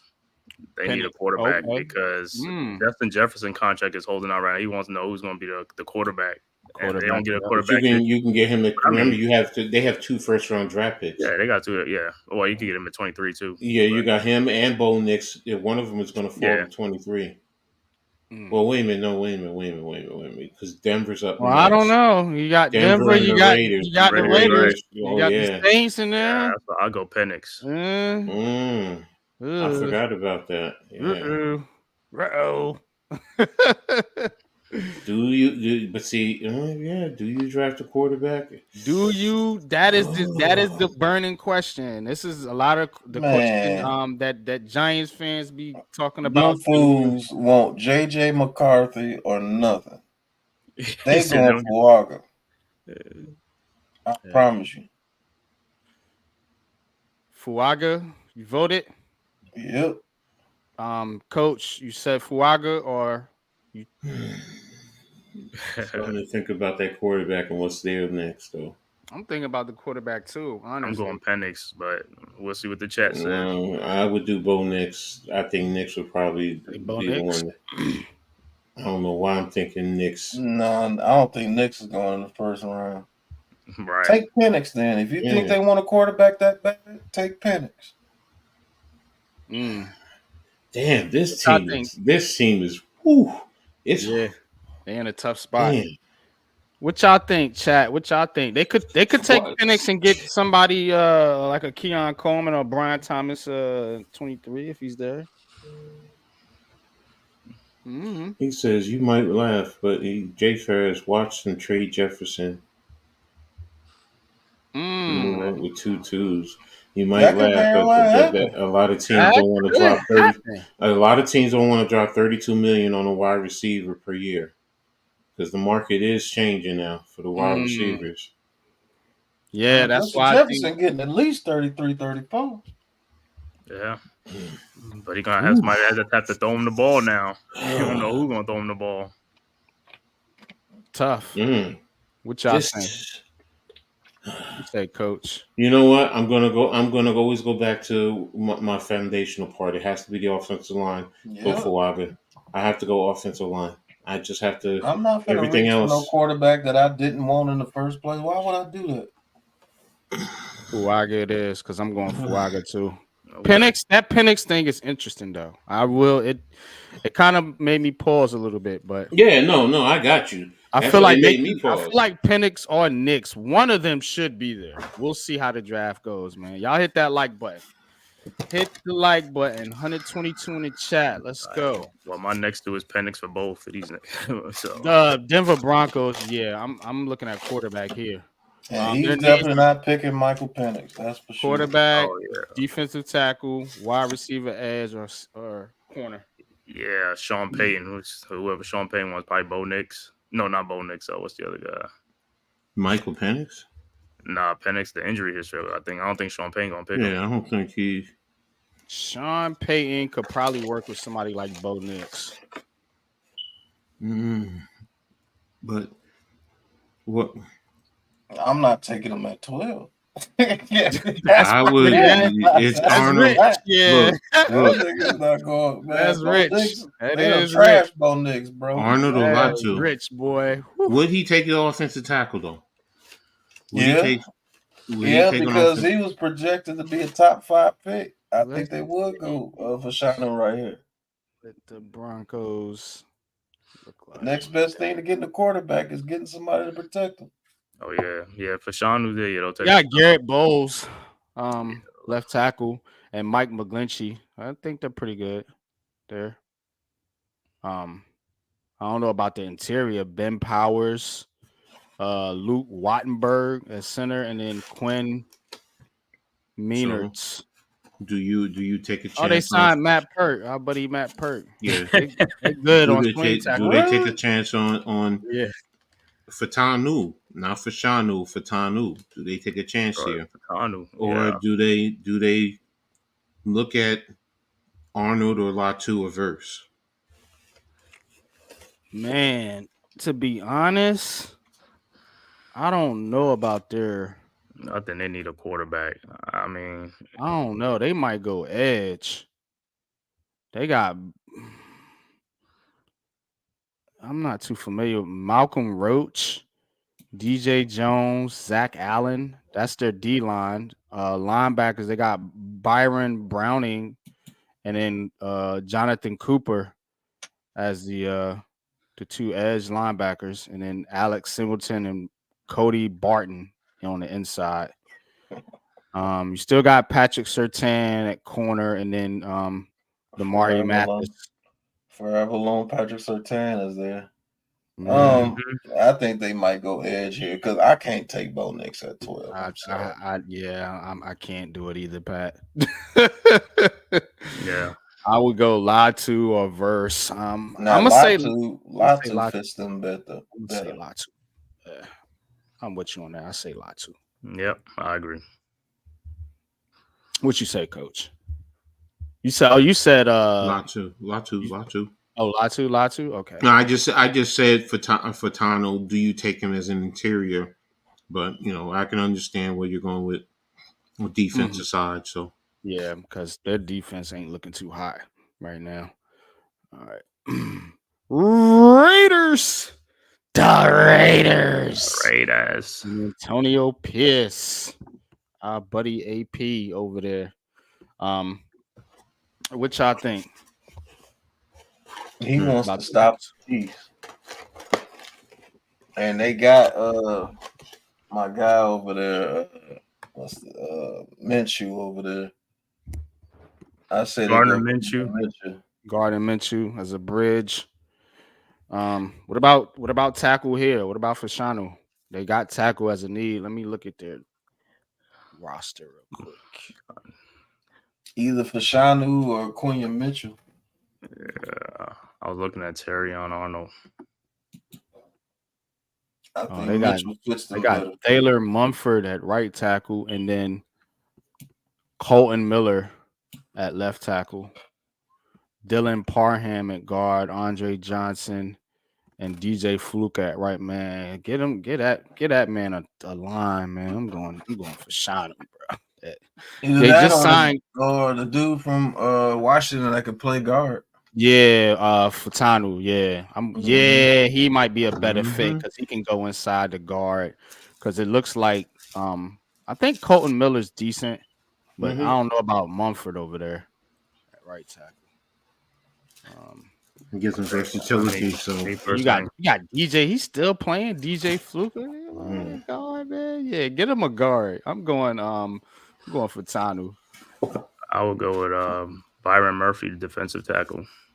Byron Murphy, okay. They just signed the defensive tackle. They signed Wilkins. Oh yeah, they Christian Wilkins to that big. Yeah, you just gave that man over $100 million.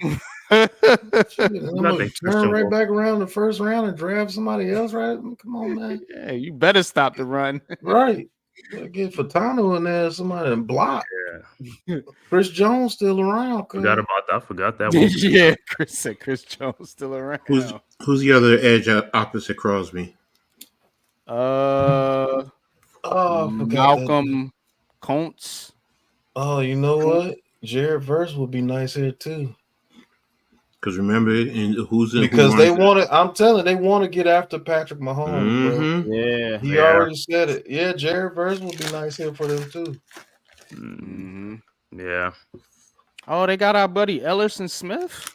You know he was over there. What? Is he on the injury reserve list over there? Right. Oh yeah, shit. give him Jared Verse, man. Yeah, I can't be mad at that. Yeah, that's good. I'll go with Verse too. You said Verse. Amazing. All these Groundhog Giants players are all over the place. All right, LRP, I feel you. Yeah. What you say? I'll say Verse. You say Verse. Pat say Verse. What you say, Coach? Verse. Because you got to get after Patrick Mahomes. Yeah. You signed Wilkins. You got Crosby. Fearless defense, man. That's what I like. I like that strategy. Everybody building up the offenses. Build a defense up, AP. Build that defense up. All right, Saints. Now this is where I think Fatanu goes for sure. They need to tackle. Yeah. Fashanu. Yeah. They need tackle and guard. He can play either one. Yeah, they need both. Yeah. A Fatanu or Fashanu? Let's be Fatanu, not Fashanu. Fatanu. Fatanu. That's what the Saints love to draft. Yeah. I think that Fashanu dude is fool's gold, to be honest with you, but Fatanu. I think he's Evan Neal all over again. Yeah, he looks like the part, man. He looks that part. That's why I'm scared. He like he got the same exact issues, bro. Yeah, I'll be terrified to draft that dude, bro. I ain't gonna hold you. Can't win with him. Can't coach him. Can't do it. But Fatanu's the pick here for sure. Fatanu, what you say? I agree. Right, Man Cave. Fatanu. Coach.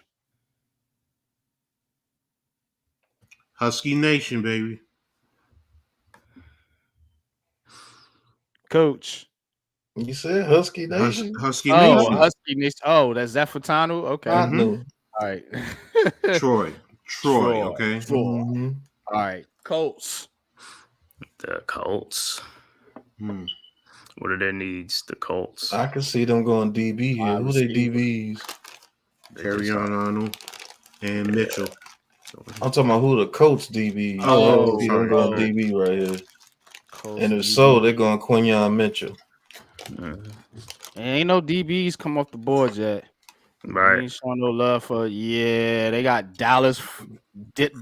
Dallas Flowers. He spells his name different though. Dallis. Yeah, I'm going Terrion. They got Kenny Moore, Nick Cross, the safety, and Juju Brents. Man, if you don't get Quinn Mitchell out there or Terry Arnold, stop playing around. Yeah, that's what I'm going Terrion Arnold. Those freaking, I can hold off on the receiver because I still got Pittman and Josh Downs. Yeah, the offensive line looks still pretty good. Yep. Corner, I would go Mitchell. Even just said it. They just released Cam Sutton. Who, the Lions? Yeah. What? Yeah. He had a domestic violence thing or something. Oh, damn. Yep. Giants ain't going that route. I know that. I would know them issues. All right. Let's vote. What we got? Mitchell? Pat says Mitchell. Mitchell. I said Mitchell. Arnold. You say Arnold. You say Mitchell. I say Mitchell. Seattle. Guard. They need a guard. Linebacker, D tackle, cornerback. Damn, sucks for them. Honestly, I think who's left for them? Howes. Yep. Howes John, because he plays center and guard. Yeah. So hey, pick a spot. They offensive line fixed. Yeah. I think they will go Jackson Powers Johnson. Either that or a defensive tackle. And I don't think a defensive tackle is worth more than Powers Johnson, to be honest with you. Well, you just signed Leonard. And You signed just Leonard brought in Williams. Yeah, we got Leonard. Yeah. I got a buddy over there. All right. Who's still left on there? All right. I'm gonna say I'm with you. I'm gonna say Powers Johnson here. What's your thoughts, man, Cave? Yeah, I'll go Powers Johnson. Powers Johnson it They need- is. Mm-hmm. Boom. Jaguars. Quarterback. Now let me stop. Yeah. Well, I think Jaguars. this is where they would take Fashanu. Right, that's what's up. For Sean who stood it's like he dropped. Like, Yeah. they gotta swallow him up. They gonna swallow him up, man. Pause. What's their offensive line look like though? Let That's me right. I remember they lost offensive linemen. Yeah. I think they lost a tackle too, didn't they? Yeah. Well, they Yeah. got Cam Robinson, They resigned him. Urza Cleveland, Mitch Morse, Brandon Sheriff, and Aiton Harrison.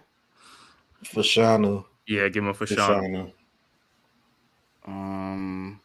They just signed Gabe Davis on offense. Mm-hmm. We know what they got on defense. They got Josh Allen and Trayvon Walker, Devin Lloyd, Eric Armstead. They got Eric Armstead. If you don't give them Fashanu and get this part back over with. Shit. A little bit more cat. Fashanu it is. All right. Oh, this is a good game. Cincinnati. Bengals. Damn. Defensive tackle. Be honest with you, Say I Murphy. think they either go Murphy. Yeah. Murphy or Johnny Newton. Mm-hmm.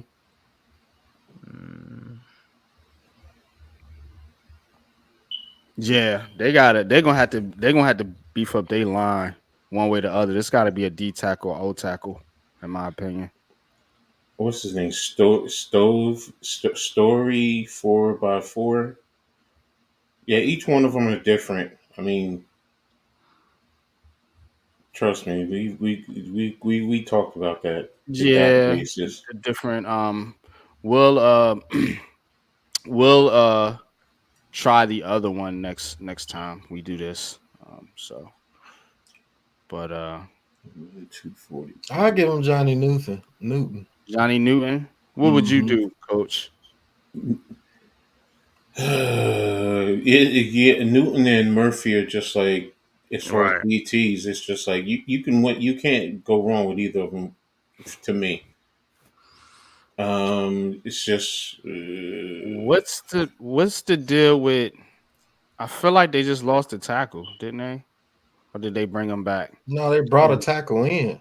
You told me they lost Jonah Williams, whatever. Jonah Williams. Did Yeah, they bring but him? they brought a tackle in. They brought the dude from the Patriots. Oh yeah, that's right. Yeah, Trent Brown. Okay. Foul. Come on, man. All right.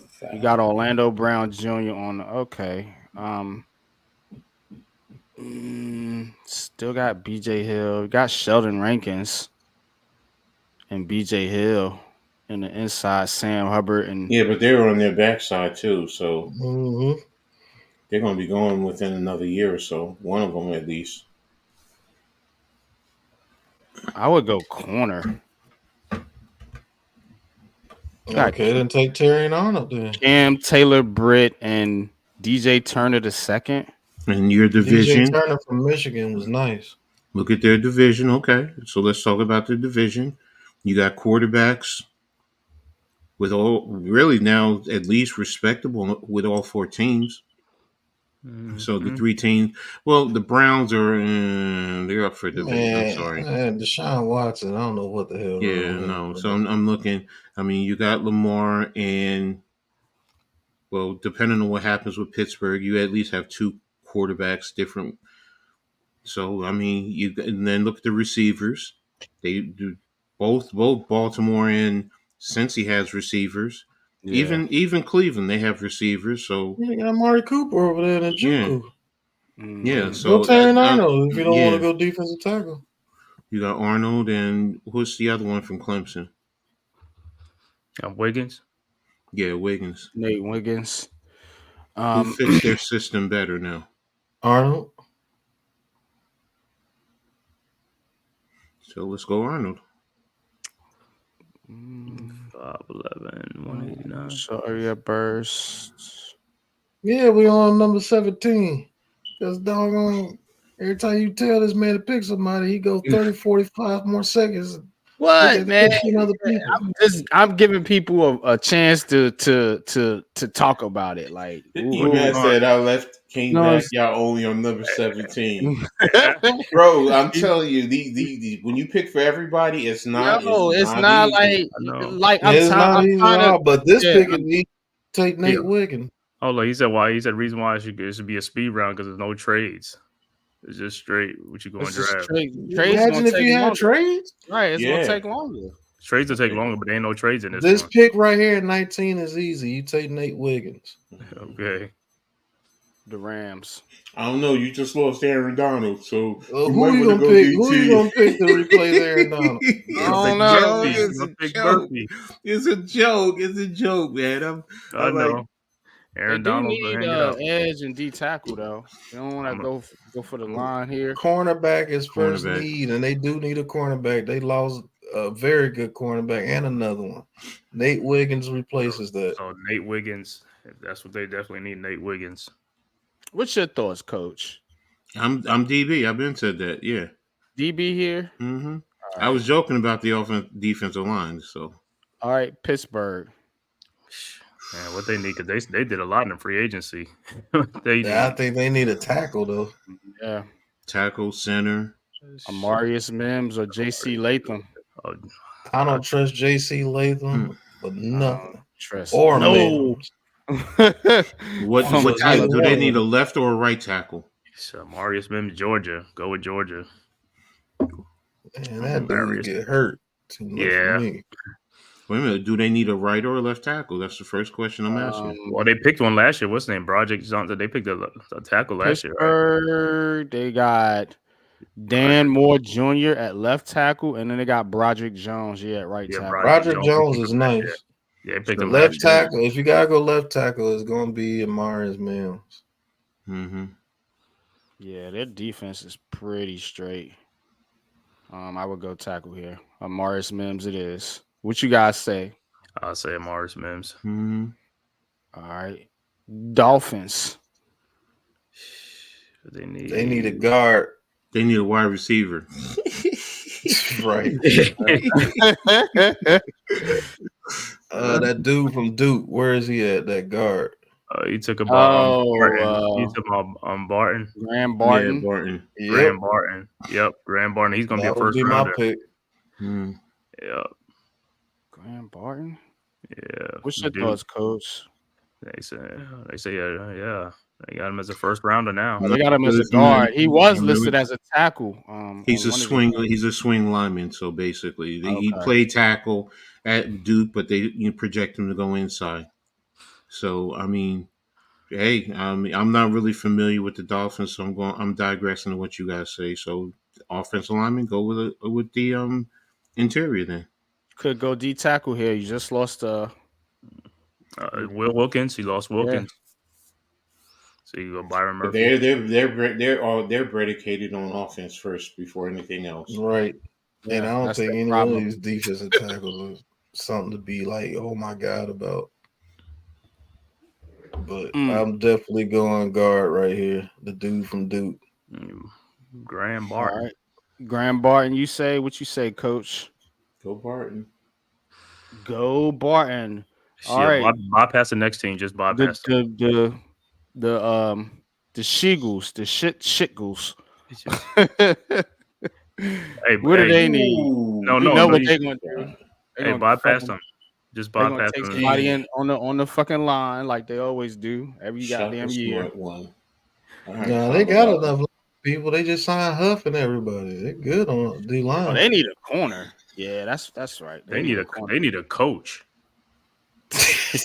Wait a minute. Squad down. They said Cooper DeJean as a safety? They got him as a safety. They moving that boy around anywhere they get him. Man, I don't know, man. That dude, I don't see the hype on him either, but maybe he's just a Swiss Army knife. But they may go Kool-Aid right here. Yeah, that's what I'm thinking. They gonna Kool-Aid fucking go McKinstry. Kool-Aid. Oh, where he from? He from Bama because they like the Georgia boys. He's a Bama boy. Close enough. Right. No, they need cornerbacks. Yeah, Yeah, They need going a corner Kool-Aid bad. here. They got goddamn Bradbury still out there on the island. Because there's one thing they take. They always take a defensive player or offensive lineman. Those are the Eagles. That's like And this, draft. most of the time, I would agree with you, man, K. I know. But their cornerback room is terrible right now. They just signed C.J. Gardner. What they got? C.J. Gardner back. They signed him back. Yeah, old Darius Slay. scrubs, him and Slay and all these. They bums. taking Kool-Aid, man. Kool-Aid it is. They're gonna drink the Kool-Aid. Drink the Kool-Aid.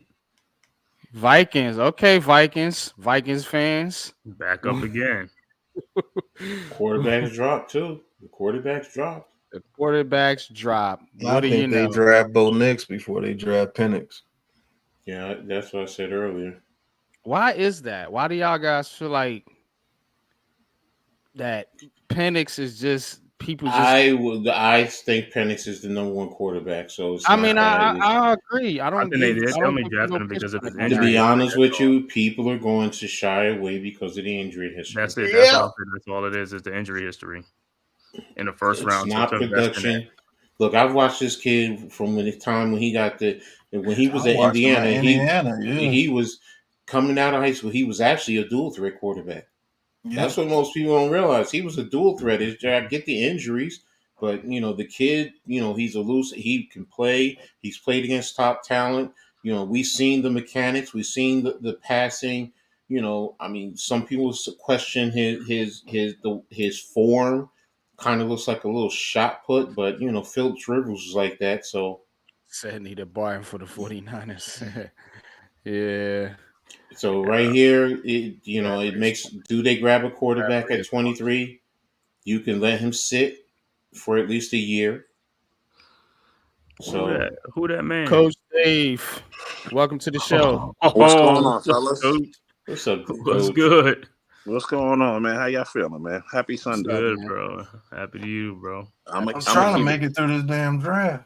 I'm gonna keep it. I want to rush through the draft, man. I'm trying to get. Hey, Pat, I'm gonna keep it short and sweet because I gotta run to this Easter egg hunt. But what I'm gonna say is this: oh Lord, these motherfuckers better not use this number 6 pick on motherfucking JJ McCarthy, and they better not motherfucking trade up for it. We need a quarterback. We need a quarterback desperately, but more importantly, we need. Let me ask you this: Isn't that your wish? What about JJ McCarthy? Just makes you be like, "Oh my God, he's terrible." He's not terrible, but he's not special. And I feel like with the number 6, why is he not special? Let me answer. First of all, he's my 5th quarterback at best. So you got 4 other quarterbacks better than him. That's first and foremost. Second of all,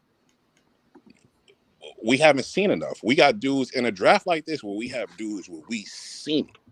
Like being in this, we got to get out of this stupid idiocracy of, oh, we think it's going to be this, maybe it's going to be that, project this. We don't got to do that with this draft because there's enough dudes with the evidence of us seeing them do it. We seen Penix do it. We know what he could do. We know the body of work. We don't know what JJ could do. How you not know what he can do? What I know he could do ain't good enough for us. I don't see him projected. It ain't good enough for the New York Football Giants, brother. We need something special. So at the end of the day, hear me out. Hold on, let me lay my plane. You know me. I've been banging for a new quarterback the whole time. Mm-hmm. The best thing for us to do at that 6th spot is trade back, get more value. If you're not gonna do that, or if we don't have a dance partner, you go get you some elite talent, and then we'll figure it out. But so you don't want to choose Roma Dunze? You want to take Roma Dunze? I want to ask this question before I get out of here. Why do we need such a special quarterback on this team? What do you mean? Why we? Because listen, here's the thing. I mean, listen. Everybody wants this quarterback that can turn water into wine.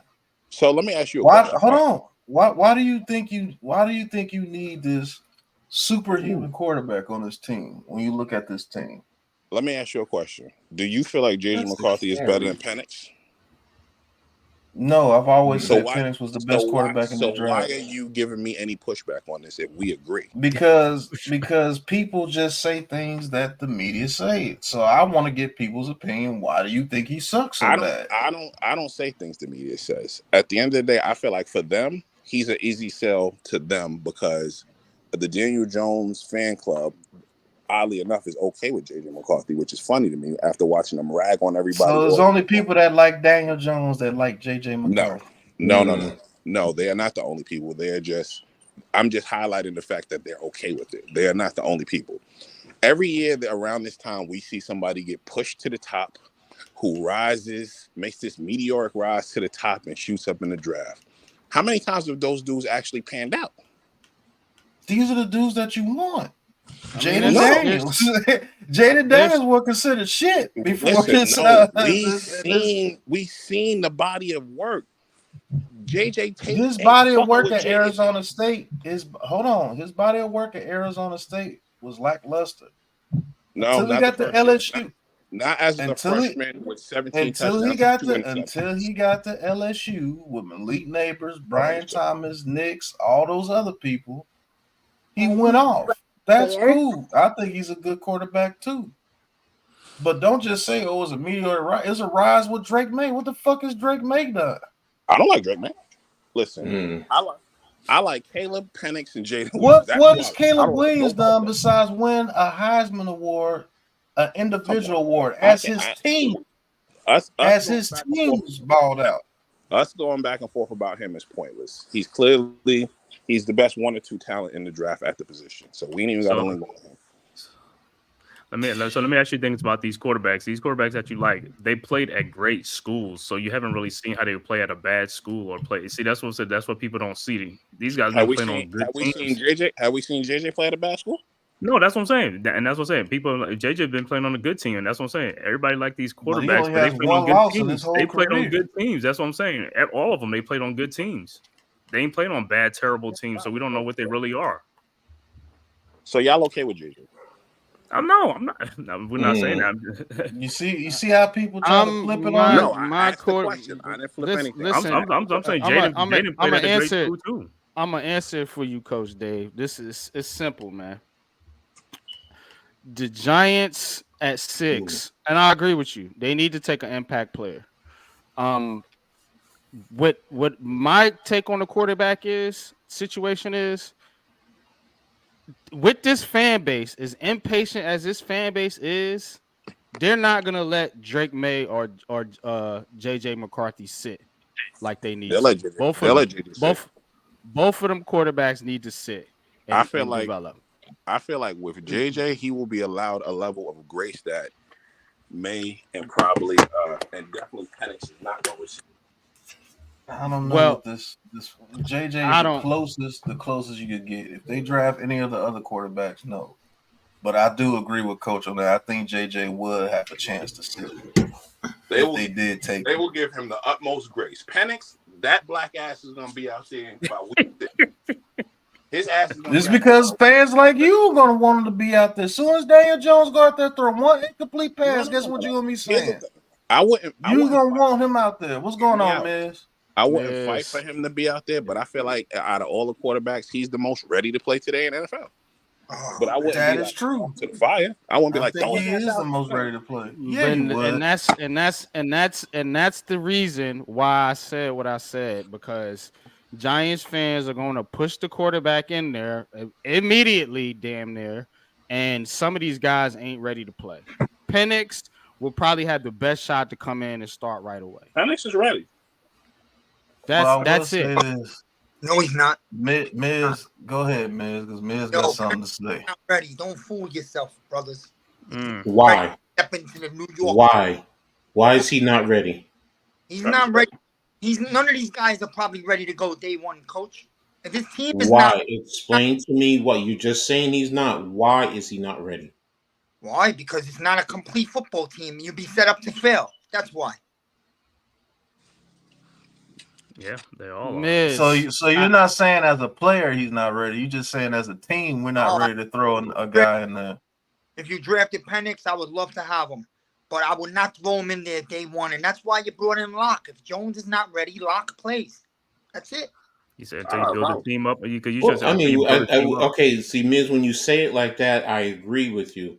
What I'm talking about is in terms of the ability to go out there and play the game. Yes, you're right. He needs some weapons around him, but of all the quarterbacks, I trust Penix more to go out there and think the position and execute in playing the position over all of them. That's Caleb Williams. That's Daniels. That's May. That's Bonnet. That's all of them. He mentally, I think, has the ability to go out there on just about almost any team in the league. As long as And you protect him. exactly, that's the only argument that you'll get from me. If you put a lot of pressure around him and you're hitting him, then he's not going to be able to produce. Yes, but Well, otherwise, I agree with you with that. I agree with you. If you're telling me that he's more a man and ready, the most mature guy out of the whole group, I agree 100%. Yeah, that's exactly what he's saying, man. that's what I'm referring to. But yeah, as far as the other stuff, the full team around, that's any quarterback. I've always said that. We were talking about it earlier. Foundational points, starting with the offensive line. You got to have the offensive line. If you don't have an offensive line to at least give the quarterback the ability to go out there and throw the ball to receivers and receivers to catch the ball, yeah, you're right. But you need foundational pieces around the quarterback, like a Chicago, like they've been doing for whoever comes in there. He has the offensive line, receivers, running back, tight ends, so he's in a good situation. So yes, you're right in that regard. Some people don't agree with Penix being ready. Can I just say this, NYG? Go ahead. A fan base wants something that might not be possible. They want a young star quarterback with the same exact pick that they want Neighbors, a star wide receiver. You might not be able to have both. Yeah. Right? Yeah, you ain't getting both. You're not going to be able to get both. Right. The best thing for us, the best thing we could wish for is getting Neighbors. Hold on. Let him finish, Coach. Go ahead. Sorry. Dave. No, I'm just saying. I know it's all right. I'm just saying. So one half of the fan base is going to be pissed no matter what. That's a fact. That's a fact. Absolutely. That's why I say step back, and that's why Joe Shane and Dable are the guys that are making the pick. Let's see what they do and get behind. You know what I mean? I'm with you there. I'm with you there, bro. Doesn't matter who they bring in, even if it's someone I might not have agreed with initially. Once you're here, I root for the New York Football Giants. Period. It's not just individual players. I want the players to perform and succeed, but I want the Giants to win. LRP says he missed the link, NYG. Yeah, I threw it back in the chat. You got it right there. LRP. Coach, one question. And this is Which coach? Which coach? Coach Ed, but he post coach. I'm not. But what I'm saying is, can the Giants get can the Giants get a big time weapon at 6, which they can, right? Let's just say Neighbors for argument's sake, and still go get a Penix late in the first round or something. Sure, they will have to give up some major draft capital, but we have to you can do it. Yeah, probably a later pick this year, and probably a high second or first next year too. But go ahead, Coach. No, I agree. Can they do it? Yes, they can do it. Just like Pat said, you're going to have to give up stuff to move back up into the first round to get him. So yes, you can do that. Go ahead, Coach. This whole getting back in the late first round for Penix is a pipe dream. He's not making it past Oakland. I don't know. That's why we're doing this mock draft. So let us get back to our mock draft, and let's just hold off on the quarterback conversation for just a few more, just a little bit longer, and we'll get back into it. Yeah, but let's just get back to the mock draft. We're almost done. We're at pick 23. We were talking about Penix. Are we going to go quarterback here, or do you prefer Bo Nix? Bless you. Bless you. I just think they would go Bo Nix, man. Bo Nix. Yeah, I can see Bo Nix. I can see them falling in love with Bo Nix. Man, no, thank you, or whatever.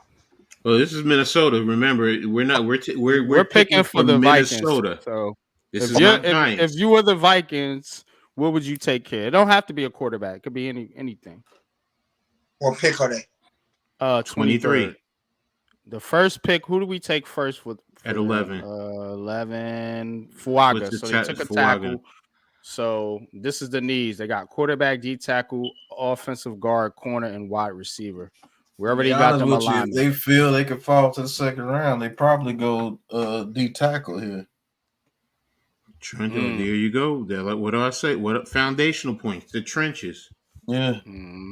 Because if you don't have the quarterback that you want, and I know they want JJ McCarthy, why just pick a quarterback because he's there? That's stupid to me. Fix your team. Hey, what? Don't pick a quarterback just to pick one. Are you crazy? That's stupid to me. If I don't have the guy that I want right there, I continue to build my team. Crazy, but we all agree Minnesota's probably the number one team that's going to try to come up. Oh, they're going to come up. They're going to trade up, but this particular situation, we didn't do trades. So let's vote on it. Pat, who you say? I think they go Murphy. Byron Murphy. Second. That's what I'll say. Byron. All right, 2 votes for Murphy. Coach Newton. Johnny Newton. Miss. I'm on the phone, so I can't really see these names. So I'm just gonna go with you guys. All right. I think they go Murphy. It's either Murphy or Newton. You take your pick. I can't see him. Well, we'll see. We'll see how it goes. I was gonna say I just go Murphy. Murphy. All right. Go Murphy. Dallas. Tyler Guyton. God. Pick Tyler Guyton and go about your way. That's who they like. I promise you. Tyler Guyton is better. Right tackle. I'll be in the chat, guys. I'll come back. I just gotta help her do something. I'm watching you guys. Go ahead, man. Good. Guyton. Guyton it is. I hate it, but yeah. I hate it too, man. Jeez. But yeah, they lost. I know what time it is in Dallas. They ain't going on our offensive line. Are you crazy? Green Bay. They're in the perfect spot right now. Then. They need a linebacker, cornerback. Now here, where I think Chop Robinson goes. Ooh, I like it. Chop. I like it, man. I'm a fan of Chop Robinson in this draft. Man. Coach, what you think? They do need a corner. They got.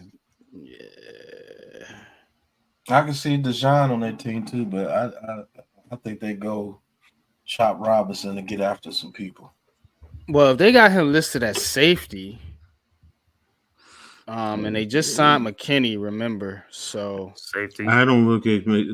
For me, Deshaun is not a safety. I'm sorry. He's a corner to me too. He's a corner. Now, if you want to say that he's better suited in the zone versus man, okay, we can talk about that. But he's not a safety. He's now, yeah. I mean, he's played all over the place for Iowa. That's the one thing I will say. He definitely has. He killed my damn Scarlet Knights with 2 damn interceptions for touchdowns in one fucking game. Oh man. But that's another story. But yeah, I mean, Chop Robinson makes sense. I mean, Chop. Rashawn Gary's what year is he in his contract? I think Rashawn Gary is on in the second year as a new deal. So I thought they just re-signed him too. So that's what I was thinking. But they lost the other guy. Didn't they lose Smith? They got Preston Smith. No, he's still on the roster. And they got Quay Walker and McDuffie on the inside. You could use Chop Robinson anywhere, bro. Mm-hmm. Yeah, that's why I say Chop. I told you he's a mini Michael Parsons. You can use that dude anywhere you want him. You want him to blitz from the middle, They blitz from got the edge. Jair Alexander, McKinney in the I would go edge here. I would go edge. Looking at their left. Who is Rasheed Walker? Oh, they lost some linemen though. Ooh. Oh, you talking about what's the name? Bakhtiari. And then Bakhtiari and Runyon. I don't know. I might go. I'm not going no JC Latham. I'm telling you, man, that dude, he gonna make somebody very mad. Well, hey, I mean, but this is the Packers pick, so they might take him. Yeah, it ain't my pick exactly. Right.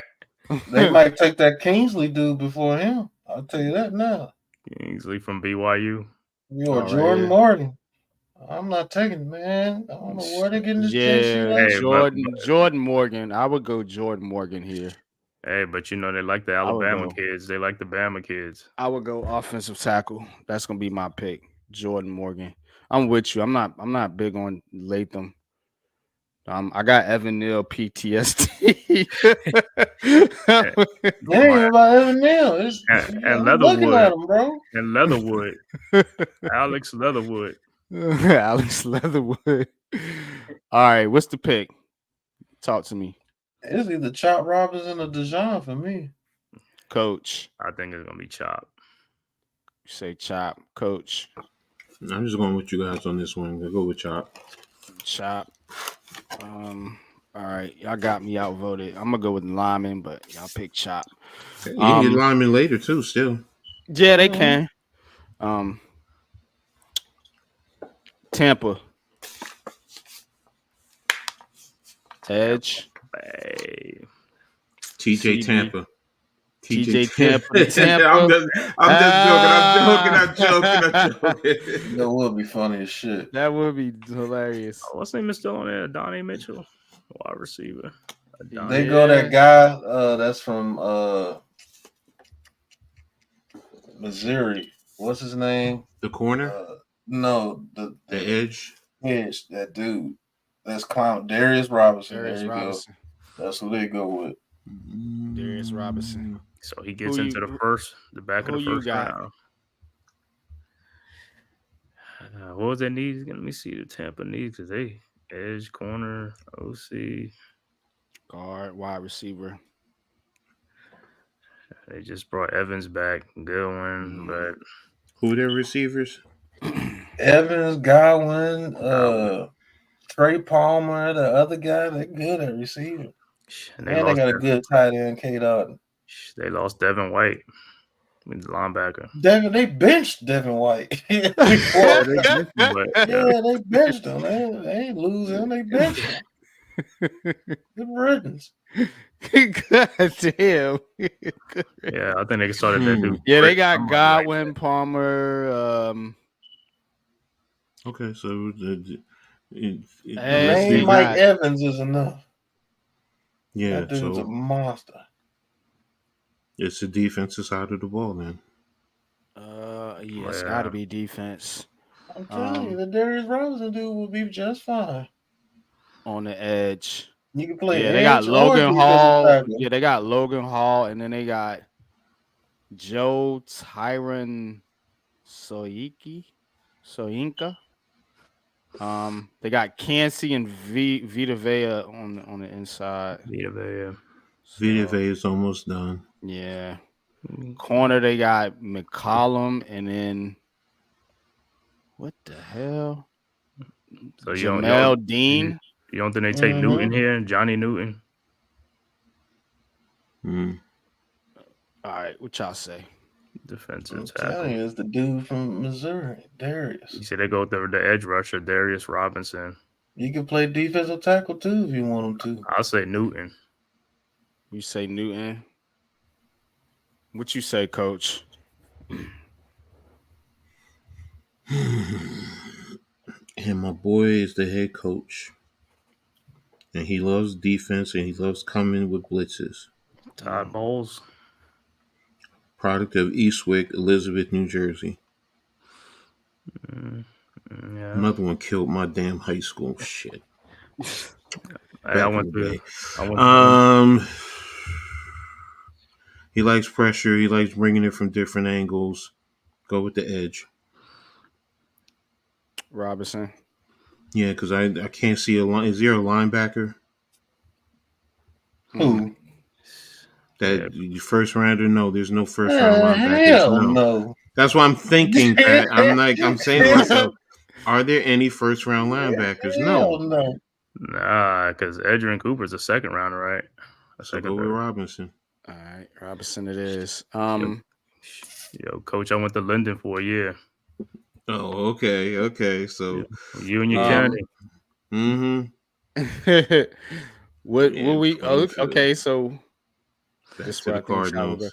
All right, Cardinals. And what do we get? Who we pick for them? Hart Harrison. Yeah, I think Marvin Harrison was their first pick. I think. Yep. Damn, that's a good first pick. D tackle or offensive guard. Guess what? Look go back down, see who they have at guard.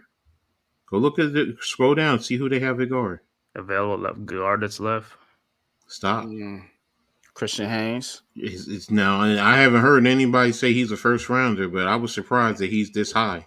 Right, I've always heard him in the second. Second into the third round. So it's like, well, if they have him here, yeah. It's that, or do you take it like you were saying, a DT? Yeah, I'll take Johnny Newton. I'm going DT here. Johnny Newton. Okay. Johnny, come on down. Buffalo Bills. Brian Thomas Jr. Welcome to Buffalo Bills. Right. Yeah, the rich get richer. It's him or Coleman though, right? Him or Donnie Mitchell. I'm going. I think they take Brian Thomas Jr. I think so too. I think it's Brian Thomas or Mitchell. That's Brian. about it. It's Brian Thomas. So here's just one question I'm just going to throw out there, because they have been talks that they are looking to trade Diggs. And Gabe Davis is gone. Brian Thomas replaces what Gabe Davis did. Yep. But if they trade Diggs, who replaces Diggs? Brian Thomas. So they get somebody else. They need a receiver. That's why I'm asking the question. Yeah. Because Josh Allen got his hands up right now. He got his hands up right now. I'm trying to make sure. That's who replaces Diggs, Josh Allen. Okay. No, Josh Allen got his hands up. I'm making sure it's not Coleman or Mitchell. That's why I'm asking these questions. No. I'm just make sure. No, I think they take Brian Thomas Jr. I'm with Pat on this one. They ride it out until Diggs punches Allen. Jay Farris, Thomas, I think is definitely dropping this far, maybe a little bit later. Thomas. Yeah. Versus, I thought it was Coleman. Coleman's just like second round now. Yeah, he's still on the board. All right. Lions. Now, this is where I think they get that guy Cooper DeJean. Makes sense. Because he fits what they love to do. With his own concepts. Yeah, he does. Cooper DeJean fits them perfectly. Yep. Cooper it is. Cooper DeJean. All right. Baltimore. AD Mitchell. They have to get a receiver. Yeah, they have to get a receiver because. What about Worthy? Hell no. That's what's getting them killed. I guess what? Taking them stupid fast, dude. Yeah. He's not for them. He's not for that team. Just leave it like that. He's not for that team. Okay. But AD Mitchell, it makes sense for Baltimore. Nah, I like Mitchell. I want to give a little pushback. I don't want it to be like consensus, Yeah. We got to make it a little. Ravens need to get a quarterback. Ebon is stupid, man. They need a quarterback. All right. All right. AD Mitchell. All right. 49ers. Shit. They need a quarterback.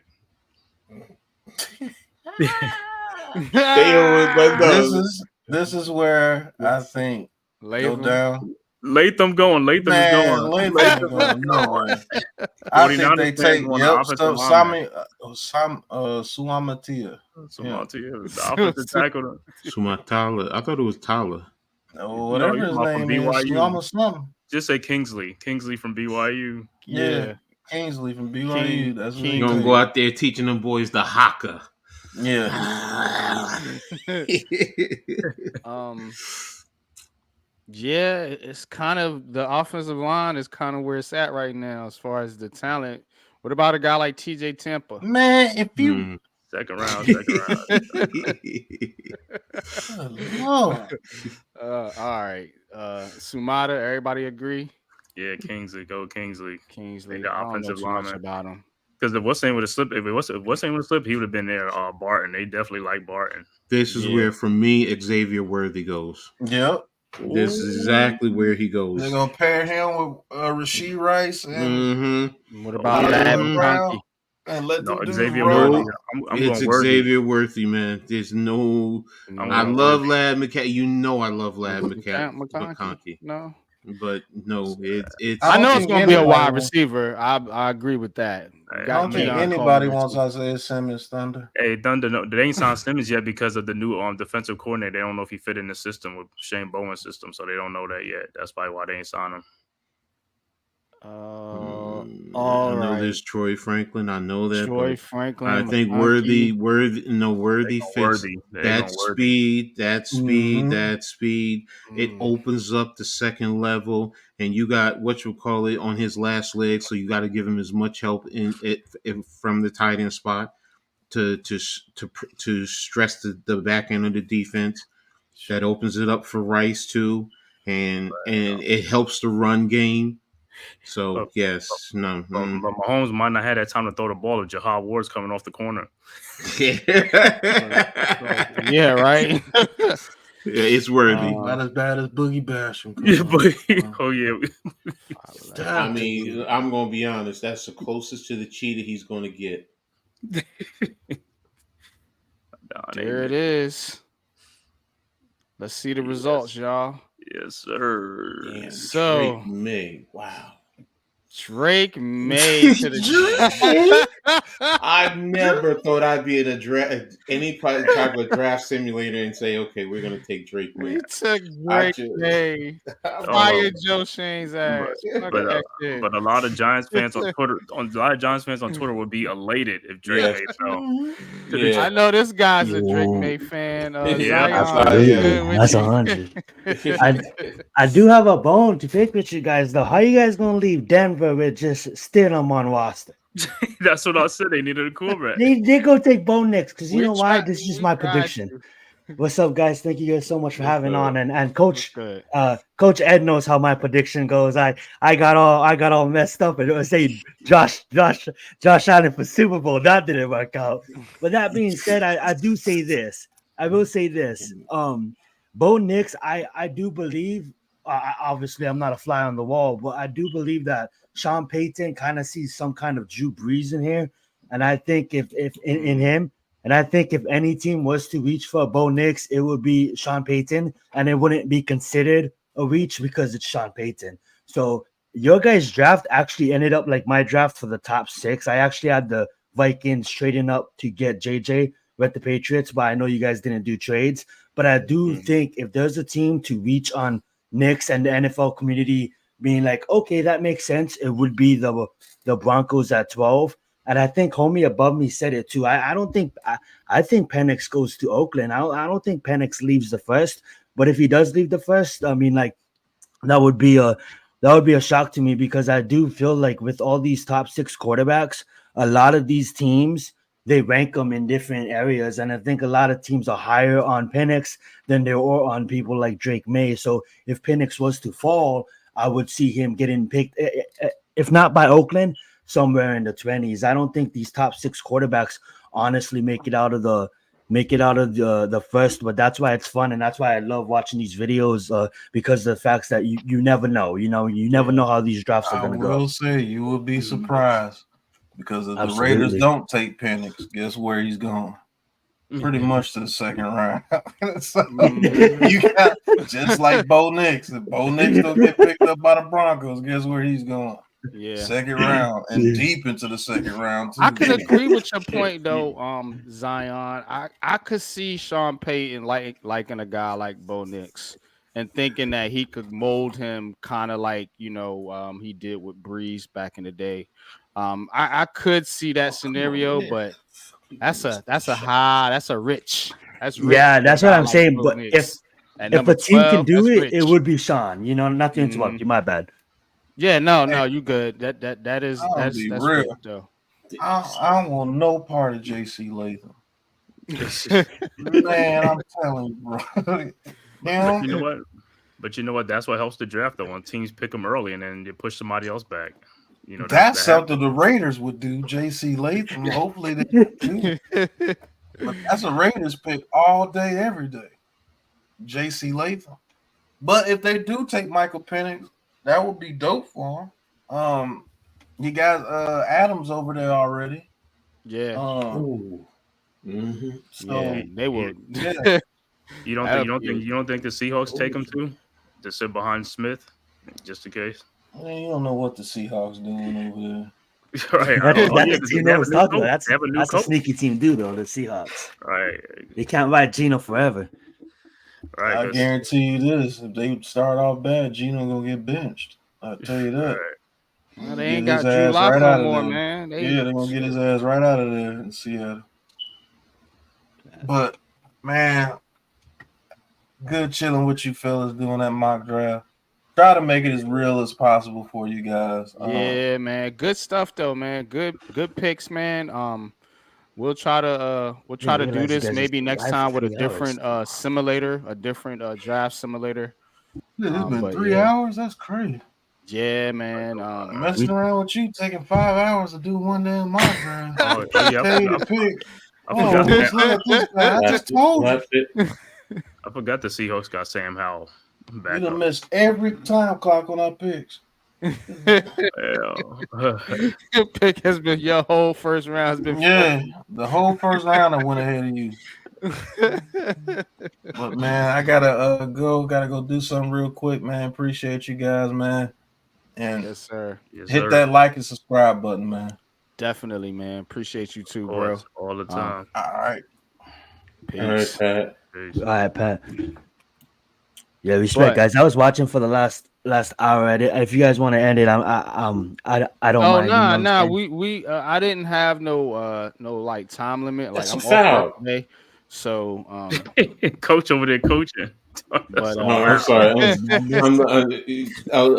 Dan Leaf and Big Fan Breezy last night. They was going in last night, man.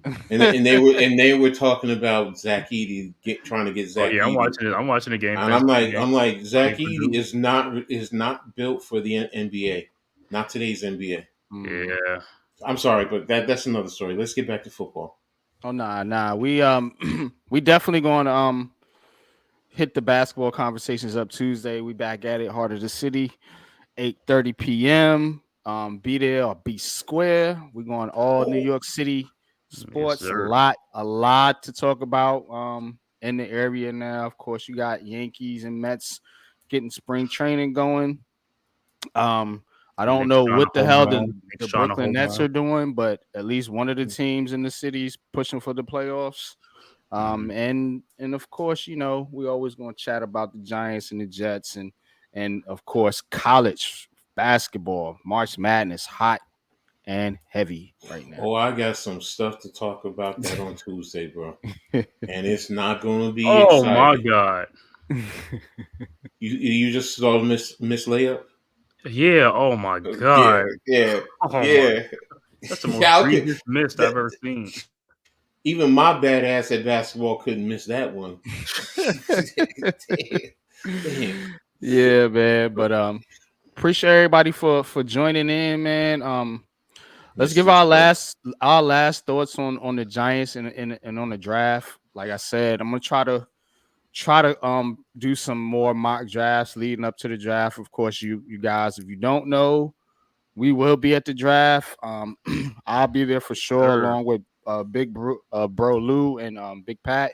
So definitely look out for the live content from the NFL draft. But we're going to try to do some draft things leading up to the draft. Maybe do some player profiles, some things like that. Try to hit up the link is in the crew chat, Lou. I'm about to close out now though. Y'all late. 3 hours. But yeah, man. Just closing thoughts, man, on the draft, man. And what direction you think the Giants should go, man, and how you feeling about the first round, first or second round, or whatever.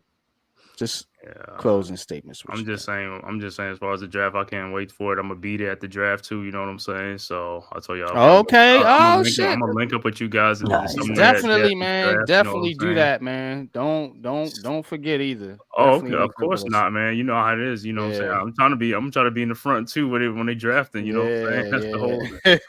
You know what I'm saying? And like I said, and that's the beauty of the draft, man. The trades that go down to see what the Giants do. Because I mean, at number 6, man, I don't know what the Giants gonna do, man. I mean, I want receiver, but you just never know if a trade comes and they move back or they move up. I don't know, man. You know, in the past, you know what they was doing, you know what I'm saying? But this one, I don't know what they're going to do. You don't know, yeah. So that's going to be the excitement, you know what I'm saying? Just being there, you know, to see what happens, you know, seeing the crowd reaction and all that stuff, you know, or who knows, they could trade the 6th pick and get like, you know, like a T. Higgins, somebody. You just never know, you know what I'm saying, before draft. You just never know what's going to happen. Yeah. Well said. Absolutely. What's up, Lou? Yeah. Lou, you're gonna have to give your closing opening statement and your closing statement at the same time because we about to wrap up. He on here. He on here. He on here. He gave it at the right time. No, he's showcasing merch. That's what he's doing. Look what he's doing. He's showcasing merch. That's what he's doing. I love that. I just want to say real fast. Come on, player. Pimp your game. Come on, Playboy. There it is. Pimp your game. I love it. I know what it is. I came to sprinkle some facts out this motherfucker. It's a lot of haters out there. You know what I'm saying? That don't want us to get a QB. That don't want us to get a wide receiver. Everybody got their panties all in the bunch complaining about who we going to get. Everybody acting like they actually get a paycheck from this organization. Listen, the New York Giants ain't gave me $1 damn in 45 years of living. What they have given me is depression, anxiety, elation, joy, anger, happiness, sadness, confusion, and a bunch of group of guys of like-minded individuals who don't give a shit about other people's opinions but know the game. So for that, I am grateful. Make sure y'all catch us at the draft. We got some bangers coming y'all way y'all don't even know about that we have not discussed. Make sure you go check out Coach Ed Gladney's Amazing World of Sports. Unpopular opinion. Zion Zenev's halftime and ass. He makes videos halftime the year, halftime he don't. But he do make good content. Make sure you go subscribe to him. I think that's Coach Dante up there. Who is that? Man Cave's going to be at the draft too, bro. Man Cave. This is the first time I can put a face to the name. Okay. What's going on? He be in the chat all the time. I just never seen his face. Okay, nice to meet you, bro. Yes, sir. March 30th, this Saturday. Big fight coming up. Isaac Pitbull Cruz versus Rolly Romero. Okay. But as far as the draft, in my opinion, I would like to get Malik Neighbors at 6 or Marvin Harrison Jr., preferably Harrison Jr., but it's not looking like they're going to go that way now. There's a lot of rumors about them trading up.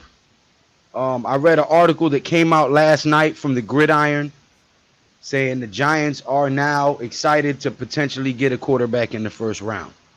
So even though 6 hours ago, Dable said DJ's going to be the starter when he comes back, it seems like there's some miscommunication in that war room because the coach is saying DJ's the starter. The GM is saying they might be getting a quarterback. So the key word, Lou, is when he comes back. Lou, you also don't you like poker. You don't play your hand. You don't play your hand in public. You throw some little smoke screens and bluff. Yeah. Come on, man. That's what they're doing. They don't want everybody to know. Shane plays chess. He does it very well. He's an assassin. You think he's going to go one way? It's not like we're playing with Ghetto Bum. because Ghetto Bum would tell you before the draft, which is why you lose picks. So what you telling me is just robbed Carolina for buying. So what you telling me is Shane is faking to the left and cutting to the right. Bingo. Yeah. Bingo. Bingo. Because I find too many of these leaks. A lot of things is leaking out too much, man. And that's the whole thing. It's like to me, this stuff is funny. It's like, yeah, I read up on all this stuff, and there's so many different things, and I'm just saying to myself, you know what? They're doing a great job of not putting shit out there so everybody knows what the hell we're doing. Everything, you know what I think, y'all? I think everything that's coming out is they're thinking the opposite. So if they're saying they're taking JJ McCarthy, they don't like JJ McCarthy. They probably want Drake May or Penix or somebody else. They're gonna draft who we drafted tonight, Drake May. I would say this. I told Adam this on the phone the other day. I'm like, one thing about one thing about Joe that get him in wasn't is Dave. He wasn't cultured.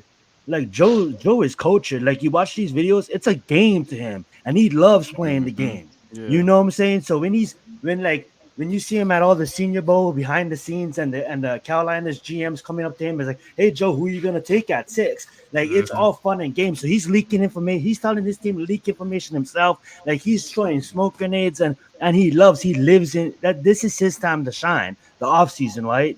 And I just believe if you really look at it, like we got a deer in the headlights that is not even on roster right now because he's still on injury. So Drew Lock is technically number 1, and regardless who we take at 6, if we go quarterback, if we go wide receiver, like Daniel Jones is not fully healthy yet. So there's rumors he might not be ready to start week 1, right? But with that being said, you guys know how I feel. I want Drake May. If we don't take Drake May, I want JJ. If we take a wide receiver, I'm not going to get mad. Like Lou said, I'm a fan of the team before anything. When we got rid of OBJ, I didn't follow OBJ. I'm a fan of the team. When Eli retired, I didn't quit watching the Giants. You know what I'm saying? And I know I love this team. Yeah, I thought about it. I think we all did. I love this team, and I know they have a plan, and I believe in this coaching staff. I believe that I'm not gonna go on a limb and shoot myself by saying all these unestimated predictions, but I will say this: I do believe that our offensive lineman is a real one. I've seen that guy took not, I want to say nobody's, but take not household names on Oakland's line and able to block some of the defenders that was. I gotta quote the Rock, Zion. That Chris Jones is in that division and what he was able to do with those guys. But I'm gonna pass it over to MC Lou. He's about to spit some facts. Nah, you remember when back in wrestling, when wrestling was still cool, when it was still entertaining, when the Rock used to come out there and mock people, and he was beefing with Triple H, and he was mocking him. He said, "Time to play the game." That's what time it is. It's time to play the game and see what we did with this free agency. I think the linemen that we picked up are going to make a huge impact. Absolutely. Runyon and Illuminor. Regardless of who's at quarterback, whether it's DJ, Drew Lock, or a guy that we draft, I think we're going to see vast improvements in the game simply because of the pieces we've added at the line. And that's both sides.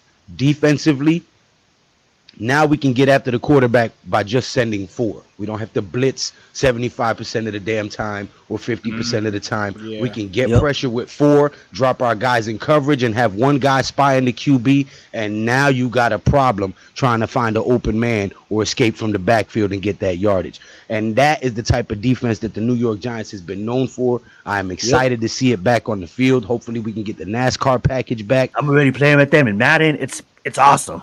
It's awesome when you have Brian Burns and Dexter Lawrence and Kayvon, and then you can rotate Aziz. That's the best thing. Aziz is so good, but he can't stay on the field, right? Now we can rotate him. Oh, it's game over. 11-6, bitch. I'm back on my bullshit. That's something before you guys go. My bad. Let me just finish with this. Okay. I'm gonna land the plane with this. For all of you guys saying that Drake May isn't him or JJ isn't him, of course, because they're still developing. They're not finished products. Let Brian Dable get their hands on. That's what I'm saying. Pause. Look at Josh Allen's first year. Look at some of these quarterbacks. Look at Joe Burrow's first year, guys. It's never gonna go how it planned, right? Unless your name is CJ Stroud and you just whipped up some miracles. You know what I'm saying? But other than that, guys, let the quarterback guru in our coach Brian Dable get these guys to the NFL level. Not all rookies are ready to play. So you guys might look at them and say like Josh Rosen 2.0, but you guys are judging them as finished products. They may come out of a shitty system, but I believe in our coaching staff. If we do take a quarterback, if he does have to sit for a time being to get him to NFL level, my bad, coach. You go right ahead. No, you're fine. I mean, Mm-hmm. what you're saying is very logical in terms of all these players, and I say this. I'll say the same thing.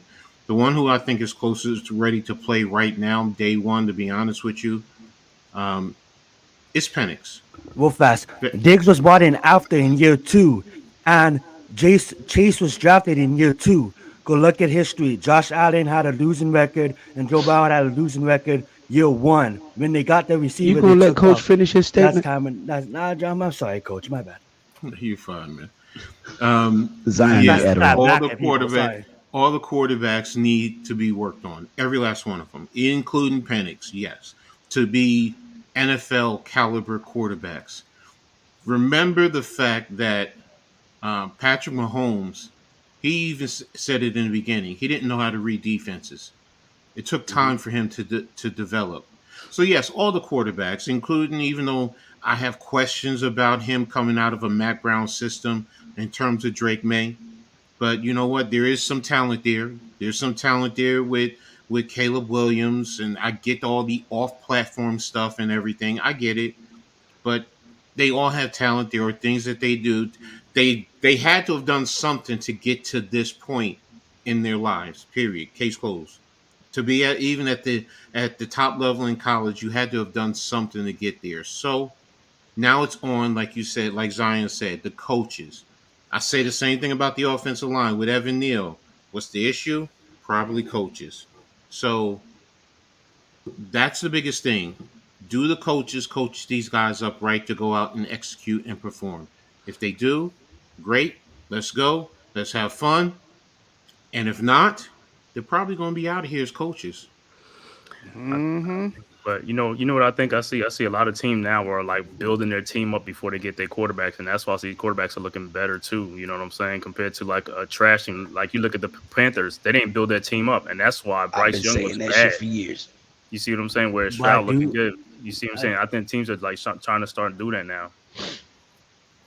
Yeah, I've I been asked the saying I that. do love question. that point, man, Cave. But I I, will say this: when you have a quarterback How you gonna talk like over the host? Bryce, my nah, bad, you my bad. good. Go ahead. Say finish your statement. My You bad, good. my bad. I just get so excited when I get Nah, to you talk good, Giants, bro. you know? Keep fucking with you, Pause, man. pause, Go pause. ahead. Not seriously. Pause. Pause. Hold up, Zion. Yeah, I will say this though, real fast. Crazy. I think when you have a quarterback like a Bryce Young, well, we don't know what he's gonna be, but we do blame that offensive line, right?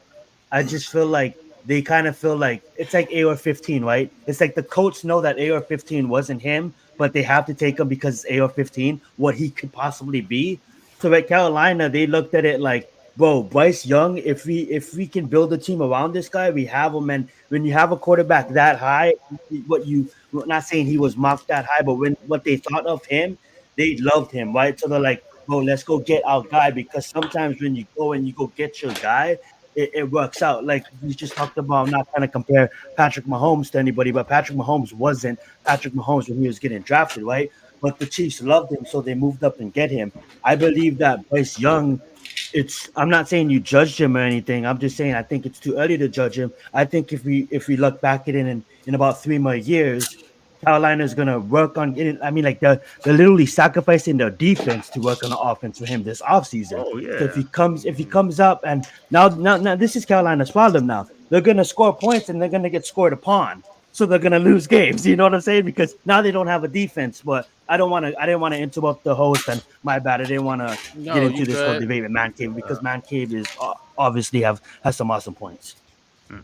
Yeah, I was gonna say though, that is true. Both you guys make some good points. I asked Coach and Big Pat earlier, is this Giants team like after everything they done in free agency, and everything that we're projecting them to do in the draft? You know, they got the 6 picks or whatever, and the 6 overall pick. Do you think this roster right now is currently constructed is a good situation for a rookie quarterback to come into? And if that question is yes, then the Giants will be making the right decision if they do decide to take a quarterback at 6. If that answer is no, then obviously we need more work to do and we're not ready. Now, before you answer, think about some of the other teams that was in certain situations like Houston, like Chicago now, what they done for Caleb Williams. So, do you think the Giants, as currently constructed, is a good enough roster for a rookie quarterback to step into? I would say no, not right now. But you also have to look at too. It doesn't matter if you pick a rookie quarterback because Daniel Jones is going to be playing, so he's going to have a year to sit Well, that's anyway. another part of it. So you're gonna build the Exactly. team up. Now the team, now you can keep building the team up for that next year. You see what I'm saying? So it works in our favor a little bit too in that essence. Zion, what's your thoughts?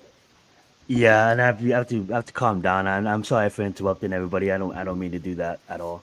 No, you I would good. say Go ahead. this though. I would say this. I would say call me crazy, but I just think it's our time, man. It's our time. The universe has cursed this 5 star organization for the last 10 years, man, and this is the draft. Like honestly, that we're in a white position because if you really look at it, guys, I know I'm not answering your question, but I'm long winding it. But here's the thing, guys. Like this draft is so deep at wide receiver and so deep at quarterback where we pick that it's kind of like destiny that we get them both. And I'm not saying you're gonna get a Malik Neighbors in the second. You're not, guys. Malik Neighbors is special, guys.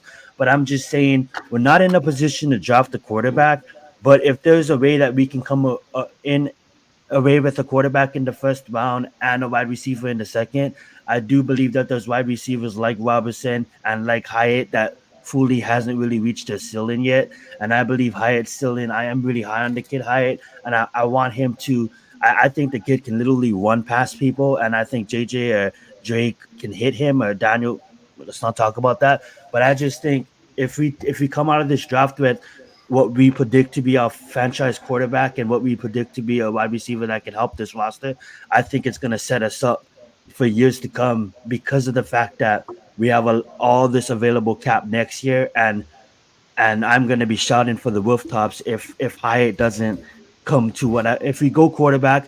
Hyatt doesn't project what I want him to project at. The wide receiver we take in the second doesn't project the way I want him to project at. Then we'll full head away to go down that Josh Allen, that Joe Burrow conversation.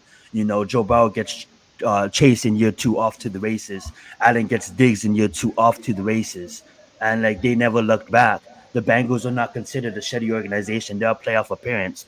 The Buffalo's not considered the playoff. You guys get the point. It's like next year, I'm kind of scared at the quarterbacks that we might not be in a position to draft, and I just don't wanna gamble that. You know what I'm saying? So no, we're not in the position, but this year aligned, kind of like what homie just said with Bryce Young. I think Bryce Young just aligned, and Carolina just had to go get him. I think they love a guy and they're just gonna go get him. So I think no, but I think we get a quarterback. Coach, Mm-hmm. you think this roster is ready for a rookie quarterback? Depends on what you want that quarterback to do. If he's coming in to sit a year behind Daniel Jones, sure. If you're talking about going out to lead the team to the playoffs, no, we're not there as yet. We still have some, pieces that we need to add and develop. I mean, the first thing that I keep harping on it, is the offensive line. What's going to happen with the offensive line? How are we going to coach these guys up? And, we brought new guys in. Yes, we're, intrigued, somewhat excited, but they still got to go out and perform and build a level of continuity. So, but based off of last year, is a rookie quarterback ready to come lead this team? I'm not ready to hand over the reins just as yet to a rookie quarterback because we still have a lot of construction that we need to do. Fair point. Lou, Yo, we'll close it out with you. Do you think this Giants team, after everything they've done in free agency, with the draft coming up, do you think this is a good situation, or do you think this roster is suitable for a rookie quarterback to come in right now? For a rookie quarterback to come in right now, no, because we still don't have an offensive identity. We still don't know who we are as a team. Mm. Yes, we have improved on paper, but these guys haven't stepped out on the field as a cohesive offensive line yet. These guys have not come out and learned the playbook, learned their position, their specific roles in the play.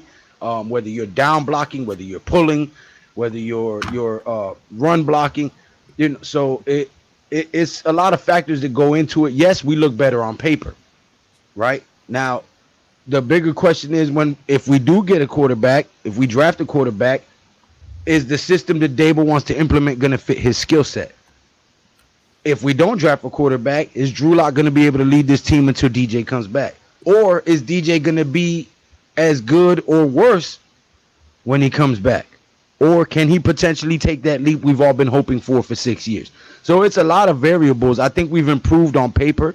I think DJ is the best bet for this year simply because he's had 2 years under Dable and he kind of knows what Dable wants from him, as opposed to a rookie quarterback having to come in and try to figure that out, or a Drew Lock who doesn't know the system trying to figure that out.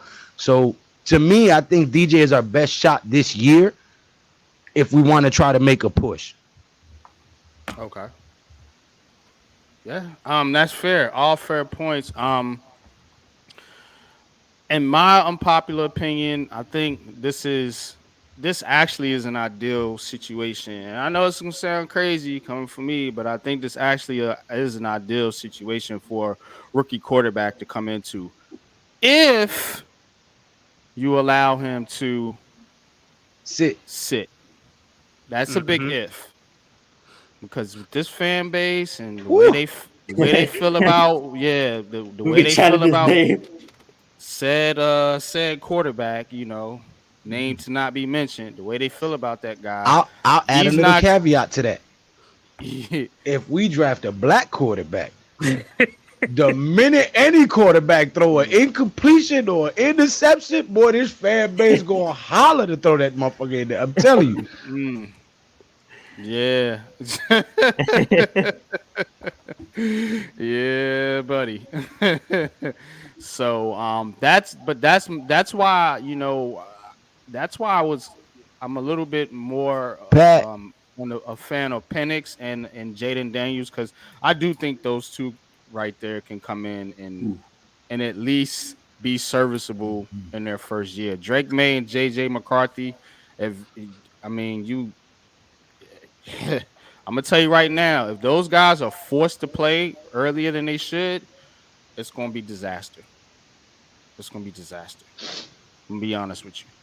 It's not gonna look good. And that is the main thing right there that I was trying to see here. You know what I'm saying? Are this Giants fan base gonna be patient enough to allow a rookie quarterback to sit? That's that. Somewhat have to respect. I don't think so. Do you think so? Because I know a lot of fans that want Daniel Jones gone. I'm with you. I think he's done here. But are you gonna be able to chill for a minute and let your rookie learn, or are we gonna be screaming after the first play of training camp to put in the rookie? I was gonna say you kind of somewhat have to, as a fan base, you guys looking back and looking at his film, like you guys somewhat have to, not you guys, but as a fan base, we have to somewhat respect Drew Lock. I mean, like if Daniel Jones is not ready, like I said it, I'm gonna say it again. Drew Lock is my starter. That was me podcast. Man cave. Okay. That's if you don't, like, even if you do drop the quarterback, right? I'm gonna say right now, Daniel Jones is on injury report. Drew Lock is my starter, and we have to respect that. Now, I'm gonna also respect the coaches too, right? So if we draft the JJ, say we draft the Drake, and say Unpopular is right, and they're not ready to go, right, and they have to sit a year, we have to respect these coaching staffs, and that's what I'm thinking is happening, because you kind of have a not an excuse for John Mara and Steve Tisch. You kind of have some leverage there, right? If you go and you draft a receiver and Daniel Jones doesn't ball out and Drew Lock doesn't do anything, they're fired, bro. we're winning less than 3 games, you're fired like immediately. But if you have a quarterback that has been sitting and you present that to John Mara and say, hey, we have a plan, let us continue. John Mara is most likely to let them continue the plan because of the fact that they have a quarterback that's been sitting the whole year. So if the quarterback is not ready, don't run him out here as a fan base. Don't chant JJ, don't chant Jake May, because of the fact that if these guys still need to learn, let them learn. If we need to take the Green Bay approach, look at the Green Bay's quarterbacks. Look how much quarterbacks they had in the past couple of years. The reason why I want a quarterback this year, guys, is I think that this year and 2020 Arch Manning's years is special years when it comes to quarterbacks, and I don't want to pass that by. You just want a QB because Adam wants a QB. No, I'm just messing with you. Yeah, I don't think that Shorter Standers and Quinn Edwards is probably your two quarterbacks next year. There's a lot, maybe if they have good years, but outside of that, like, it's dry for the next 2 years, and I don't want to be scrambling. It's never dry wide receivers. They grow on trees. You know what I'm saying? So at the end of the day, if they need to sit, let them sit. Let them sit. You know what I'm saying? That was a lie, sir. I'm not gonna let you skate away with that one. Receivers do not just grow on trees, sir. Well, let me put it this How way. many Jerry Rices or Randy Mosses or Chris Carters have come into the league? I didn't mean to say it like that. What I meant to say is, like, when you think of quarterbacks, right? You think of, like, look at quarterbacks nowadays and age, right? You have Hall of Famers that's still playing, right? Like say like Aaron Rodgers, right? And his legacy is forever. But since Aaron Rodgers was quarterback, Lou, how much number one receivers have we seen? We've seen AJ Brown number one. We've seen Julio Jones number one. Now, who's the number one receiver right now? Is Justin Jefferson. What I'm trying to say is, receivers, they're easier to get. I don't mean they grow on trees. What I'm trying to say is they're easier to get when you have a position that touches the ball every single snap, like the quarterback. That it's really hard to find your franchise quarterback. I say if you love a guy right now in this draft, you take him because of the fact that there's always going to be, every year is going to have a receiver, right? Every year a receiver is going to be that number one. Now, I do believe that Marvin Harrison is generational, but wasn't a couple of years ago we was just talking about this kid named like DK Metcalf and how he's going to be the big thing, and we just got done talking about like Jerry Jeudy coming out of college, and hold up, we had Oklahoma on this roster, and like there's always going to be names at wide receivers. That's the point I'm trying to make.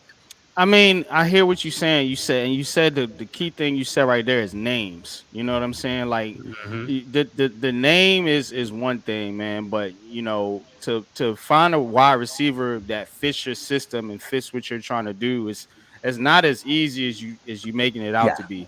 You know what I mean? I apologize for that. You're right on that. Yeah, but you know what I'm saying. So for me, every team in this division. What's the easiest way to the playoffs? Win your division, right? Something the Giants have been struggling mightily to do. Even when we made the playoffs, we've always got in as a wild card. So look at your division. Every single one of those teams has a dog at receiver.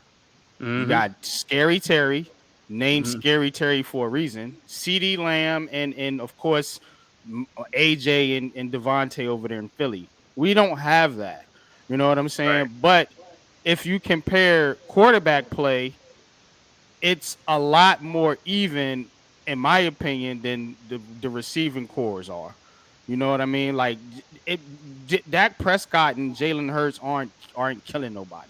Neither was Sam Howell. They're not no all-pro quarterbacks. The difference is the fact that they have a dog at receiver that can bail their mediocre quarterbacks out.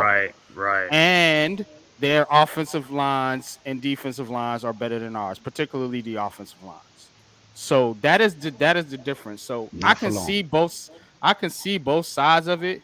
You know what I'm saying? But we can't just dismiss, like we can just go out and just get a receiver out of nowhere, you know, pluck them off a tree, as you say. NYG, NYG, like you saying, if you take Devontae Smith and AJ Brown off the Eagles, and they just have Quez Watkins, you ain't scared of Quez Watkins. Right. You ain't scared of them other guys. Switch the receiving course, and they're a different team. They're a whole different team. Give them Hyatt and Slayton, and give us Devontae Smith and AJ Brown. And let's see who wins more games. Here's the thing. Give them Hodgins. Give them Hodgins.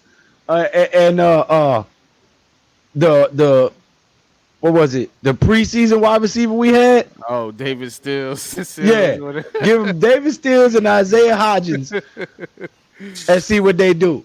No, but the point I was trying to make is okay. Let's rewind time. For the last 4 years of Daniel Jones' career, I've been defending him of getting a number one wide receiver because I do understand what you guys are saying. And my point of wide receivers growing on trees, you guys just mentioned a bunch of wide receivers, right? I consider AJ Brown one of the best wide receivers in the league, top 10. Lamb top 10. You know what I'm saying? Terry top 25, maybe top 20. You know what I'm saying? Nothing against Terry. I think he's a beast, but look at that. Look what I just said right there, right? Like when you talk quarterbacks, right? There's like 8 really elite guys, and then there's a cliff. Like with receivers, there's like elite. Every team, other than probably 5 teams in the NFL, has an elite wide receiver. Whereas in point taken, I don't mean to say they grow on trees, but times are always going to change. And there's a times that Devontae Adams was the best wide receiver in the league. 5 years later, there's another guy. 5 years later, there's another guy. I get it. There's your GOATs, like your Megatrons, like your Jerry Rices, like your Randy Mosses. But at the end of the day, wide receivers there's always going to be wide receivers. If you think about it, that's what kids want to play growing up. That's the premier position, right? You want to get that touchdown. Obviously, kids want to play other positions too, but that's the scoring position. That's the fancy position, right? You know what I'm saying? So what my point trying to be is like there's your Josh Allens, there's your Patrick Mahomes, there's certain your Lamar Jacksons, and then there's a drop off, right? If you think about it, outside the top 6. Lou wants to say something, but that's what I was going to say. I just want to respond to what you said. That's the premier position. That's the position kids grow up wanting to play. You're failing to realize the fact that the most premier position is the quarterback. That's the guy that gets all the praise. That's the guy that gets all the MVPs. That's the guy that no matter how spectacular the catch made is, he's the guy that gets credit for it. So there's more kids that want to grow up and be the captain of the team, the quarterback, the guy who gets all the trophies, all the rewards, all the praise.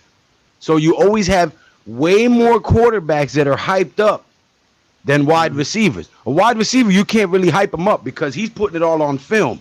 Now, the quarterback, you can hype him up because the wide receiver makes him look good.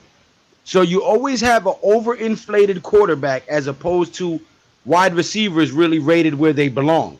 So it's risky when you start betting the house and giving up picks and moving up and spending money to get a guy that might not be the guy. A wide receiver is pretty much cut and dry. You see what you're getting on film. He's going to go high punt the ball. He's going to body the guy out. He's got good hands. He pays attention. He watches the ball into his hands. He keeps his feet in bounds, toe drag swag and all that. Those things are self-evident on film. The quarterback, you can only see how good he is if his receiver is dependable or if he's really good at reading defenses and audibling out into something that benefits the offense. But again, because there's so many guys trying to be quarterback and because there's so many guys that have help from the receivers and everything else, they get overinflated and they get overhyped and they get picked and they end up being bust. Right. That's why it's so dangerous when you talk about moving up and giving up capital for a guy because he might not even fit your scheme or your receivers might not even be good to what type of play style he has. So it's real tricky when you get into the quarterback. That's why I was like, when you said, "Oh, receivers grow on trees," the receivers make the quarterback look a lot better than they are sometimes. I get your point there too, but sometimes too, I can look at a quarterback. Yeah. Receivers, I know that guy is going to be a good quarterback. You all right with that. They go to top one as they go to middle school as the university as muffled. You sound a little muffled, Zion. Oh, am I muffled? Not now. Okay, so I'm sorry. Let me move up to my mic. I do love that point, and I'm gonna rebuttal with this. A lot of people want to play quarterback, but as they go through a Pee-wee to junior varsity to varsity to Division II football to Division I football. Okay. Hello? Can you guys hear me now? Okay. Yeah, they basically the coach tells them, "Hey, you're not good enough to be quarterback, right?" So they get reading out. Like when you get to this level, like obviously there's always going to be some quarterbacks that's hit and miss. But there's always going to be more wide receivers top level wide receivers than top level quarterbacks, because at this level in the game, after all those guys wanted to play quarterback, that the coach told them they couldn't play quarterback, they get ridden out, right? And then they transfer it over. But we got Miz here. I don't want to spend this whole time debating about nonsense. I love that, and I love that point you made, because they do not grow on trees. But there is always going to be a wide receiver. Go ahead, Miz. Joe, yes. What's up, good? Joe? What's good? Joe, That's what's up, guys? for Joe, man. I hope you good, bro. I hope you feeling good, bro. Long time no see, man. Hope you get back soon. Miss, talk to me, man. I know you got a lot to say on Twitter, man. Now's your time to go in, bro. Go ahead. Do your drop thing. bombs on the Miz. Flex, drop a bomb on him. Yo, fuck the Twitter, bro. Fuck them. Yo, my whole thing, and I got into it with Adam. I got into it with Adam early this morning with Adam. I'm tired of the Daniel Jones bashing. Yo, he ain't the guy. You want to move on. We want to draft a quarterback. That's fine. But you got guys bashing Daniel Jones on a personal level. I don't understand that shit. I really don't get it. The guy never claimed to be Peyton Manning. He didn't draft himself. So I don't understand the personal anger towards the guy. I just don't get it, man. If he ain't the guy, he ain't the guy. He tried his best. And he's not the guy. We also didn't help him. But this personal bashing of Daniel Jones, my toilet bowl doesn't work, and it's Daniel Jones's fault. You know, like stupidity, bro. I'm not with it. I got you, bro. I'm really not with it. But I'm gonna say this about the quarterback thing. I mean, everybody's talking about it's a quarterback draft. The last 2 or 3 drafts was a quarterback draft. And right. Look at those guys now. Now they on different teams now. They backups. And you have to understand, you say Lamar Jackson, Josh Allen, that's 1 quarterback per draft. So if you draft in 6 quarterbacks, only 1 is making it, you're wasting on another 4 or 5 quarterbacks. It's a crapshoot. Because when was the last draft that had like a bunch of Hall of Fame quarterbacks in one draft? It don't happen that often. It don't. I don't even know when was the last Hall of Fame. I don't think there ever was. It was like 4 or 5 quarterbacks. Yes, it was. I know 83 was. I think 83 was. That's where you 40 had years ago. That's 40 years ago. Marino, Elway in that draft. I'm trying to remember. Would you consider Eli Rivers? Yeah. Rivers and Big Ben. Right. 20 years ago, right. That's what I say. It's not like every single year, but every single year they're hyping up like and that's what I'm saying. You got to be careful what you're doing because the same people that's hyping these people up, when they fail, they're gonna go hide and then blame the team. Say they should never pick them. They had a chance to, they had a choice of who to pick. You know what I'm saying? They go hide. You know what I'm saying? But yeah, quarterback is one thing, but it's like you got to pick the best. And you know what's crazy, Man Cave, to piggyback on what you're saying. I seen something on Twitter a couple days ago where they was showing like Daniel Jones and his pro day or whatever, and how they was hyping him up. They was like, "This guy's a first-round quarterback. He's gonna go in the first round." But then we mad at the Giants for taking him, right? Because it didn't work out. You know what I'm saying? So now we pissed because he took Daniel Jones. But the same pick 6. Here we go again. Same situation. Hyped up quarterbacks. Are you going to take a quarterback just to take a quarterback, or are you literally going to take the best player available? And you look at the Trevor Lawrence draft. You look at it. I mean, Trey Lance is gone. You know what I'm saying? Mac Jones is gone. All these guys that they was hyping up for that draft. You know what I'm saying? That was a quarterback draft too. Yeah, your man Adam was hyping up Sam Howell. Now he's hyping up Drake May. I told him last year Sam Howell was he didn't give the guy a chance. He didn't give him a chance. He needs a chance. Well, now he got traded. His ass is gone. That's how much of a chance he got because he wasn't no damn good. So now people want to get on me because I'm saying the same thing about Drake May. You know why? Because I watched the goddamn team. I'm a Tar Heel fan. You want me to get my Tar Heel gear, my shit out for you? Like, I watched these dudes play, man. It's something about that squad that they just don't produce good quarterbacks. I've been watching them since T.J. Yates came out. They just don't produce good quarterbacks, man. But maybe Drake May can be the difference. Maybe he can be an outlier. We'll see. This is what I'll say to that, right? Like, I respect Bobby Skinner's opinion of offensive linemen, right? Because Bobby Skinner was an offensive lineman. So yes, I respect his football acumen and his opinions, but most of all, I watch Bobby Skinner for his breakdowns of offensive lineman players because he has an intricate insight on that, being a former offensive lineman, right? So when Miz says certain things about quarterbacks, I tend to listen a little bit because Miz is a former quarterback.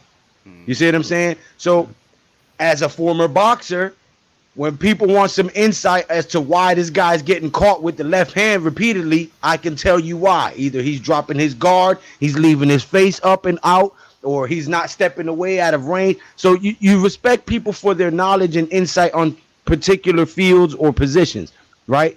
Coach, I tend to listen to a lot of his takes because he's a coach. So he's not coming from one player position or one perspective. He's coming from a broad all-around view. So when you listen to these guys, you have to take into consideration what their expertise is, what their background is. Adam is a guy who comes from the analytics side. He's not coming from a player point of view, or so I take certain things that he says with a grain of salt because you're not talking as a guy who suited up at this position. You see what I'm saying? When it comes to football, I was a DB. So I like cornerbacks and safeties. I like guys that's going to come and hit you across the middle when you're trying to catch that rock and separate you from the ball. That's where my passion for football comes. Oh, you thought you was about to catch that? No, you're not. You see what I'm saying? So that's, you know what I mean? Yeah, so you got to take things with a grain of salt based on where these people coming from. Yeah, true that, man. But I'm gonna wrap this show up, man. My thing is this, MYG. My thing is this: to people that doesn't want a quarterback, the people that doesn't want a quarterback, right?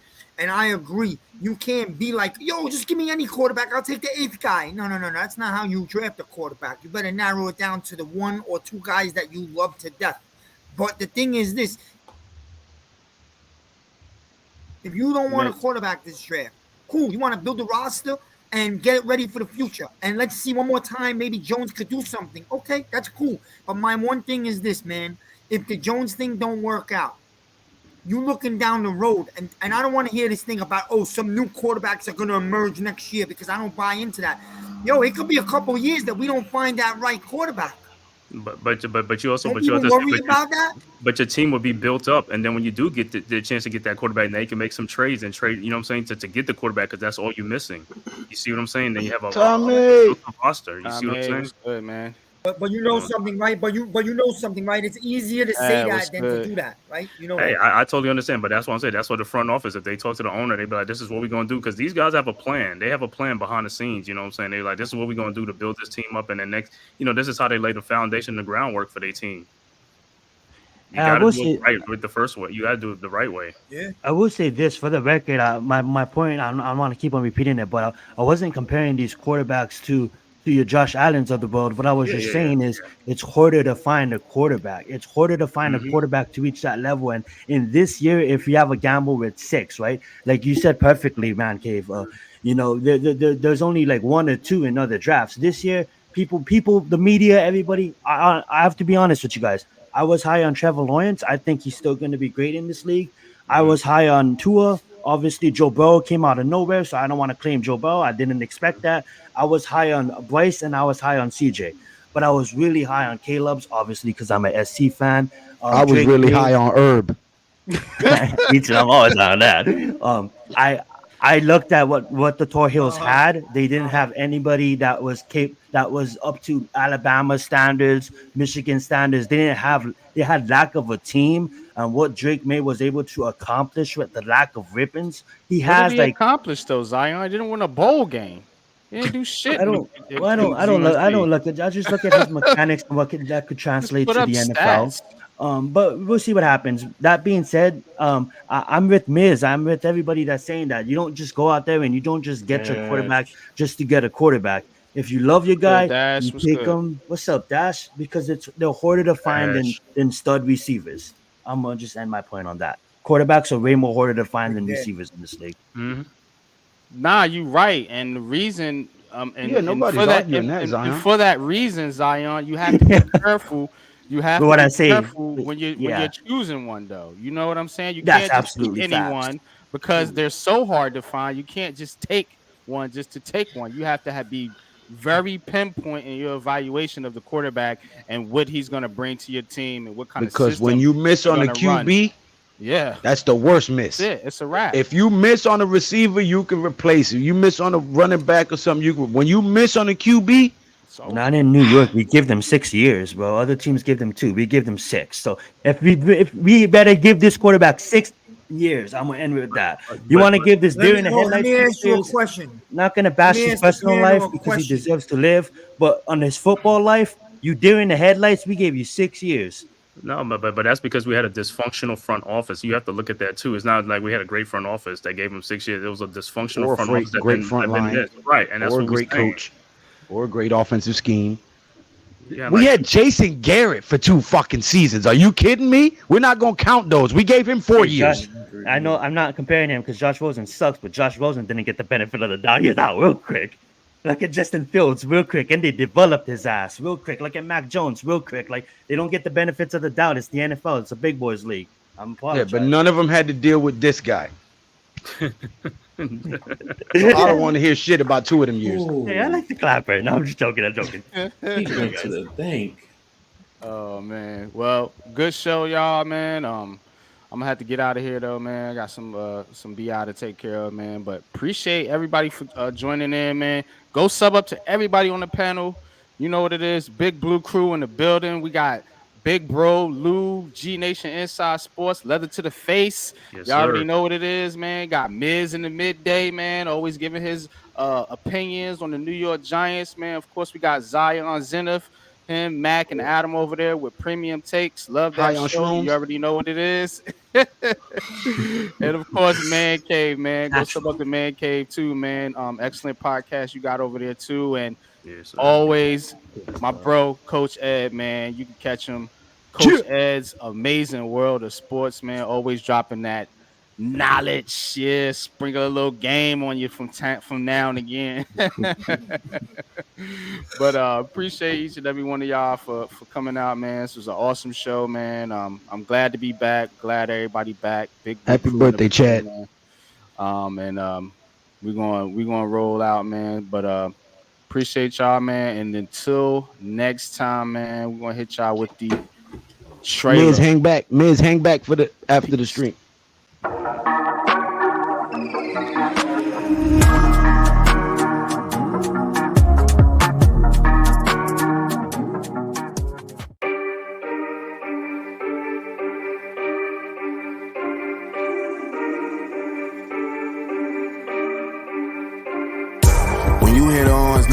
Time. And you know me and my bros on the same time. No breaks, green light.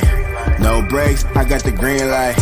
When you hit on, know it's game time. And you know me and my bros on the same time. No breaks, green light. No breaks, I got the green.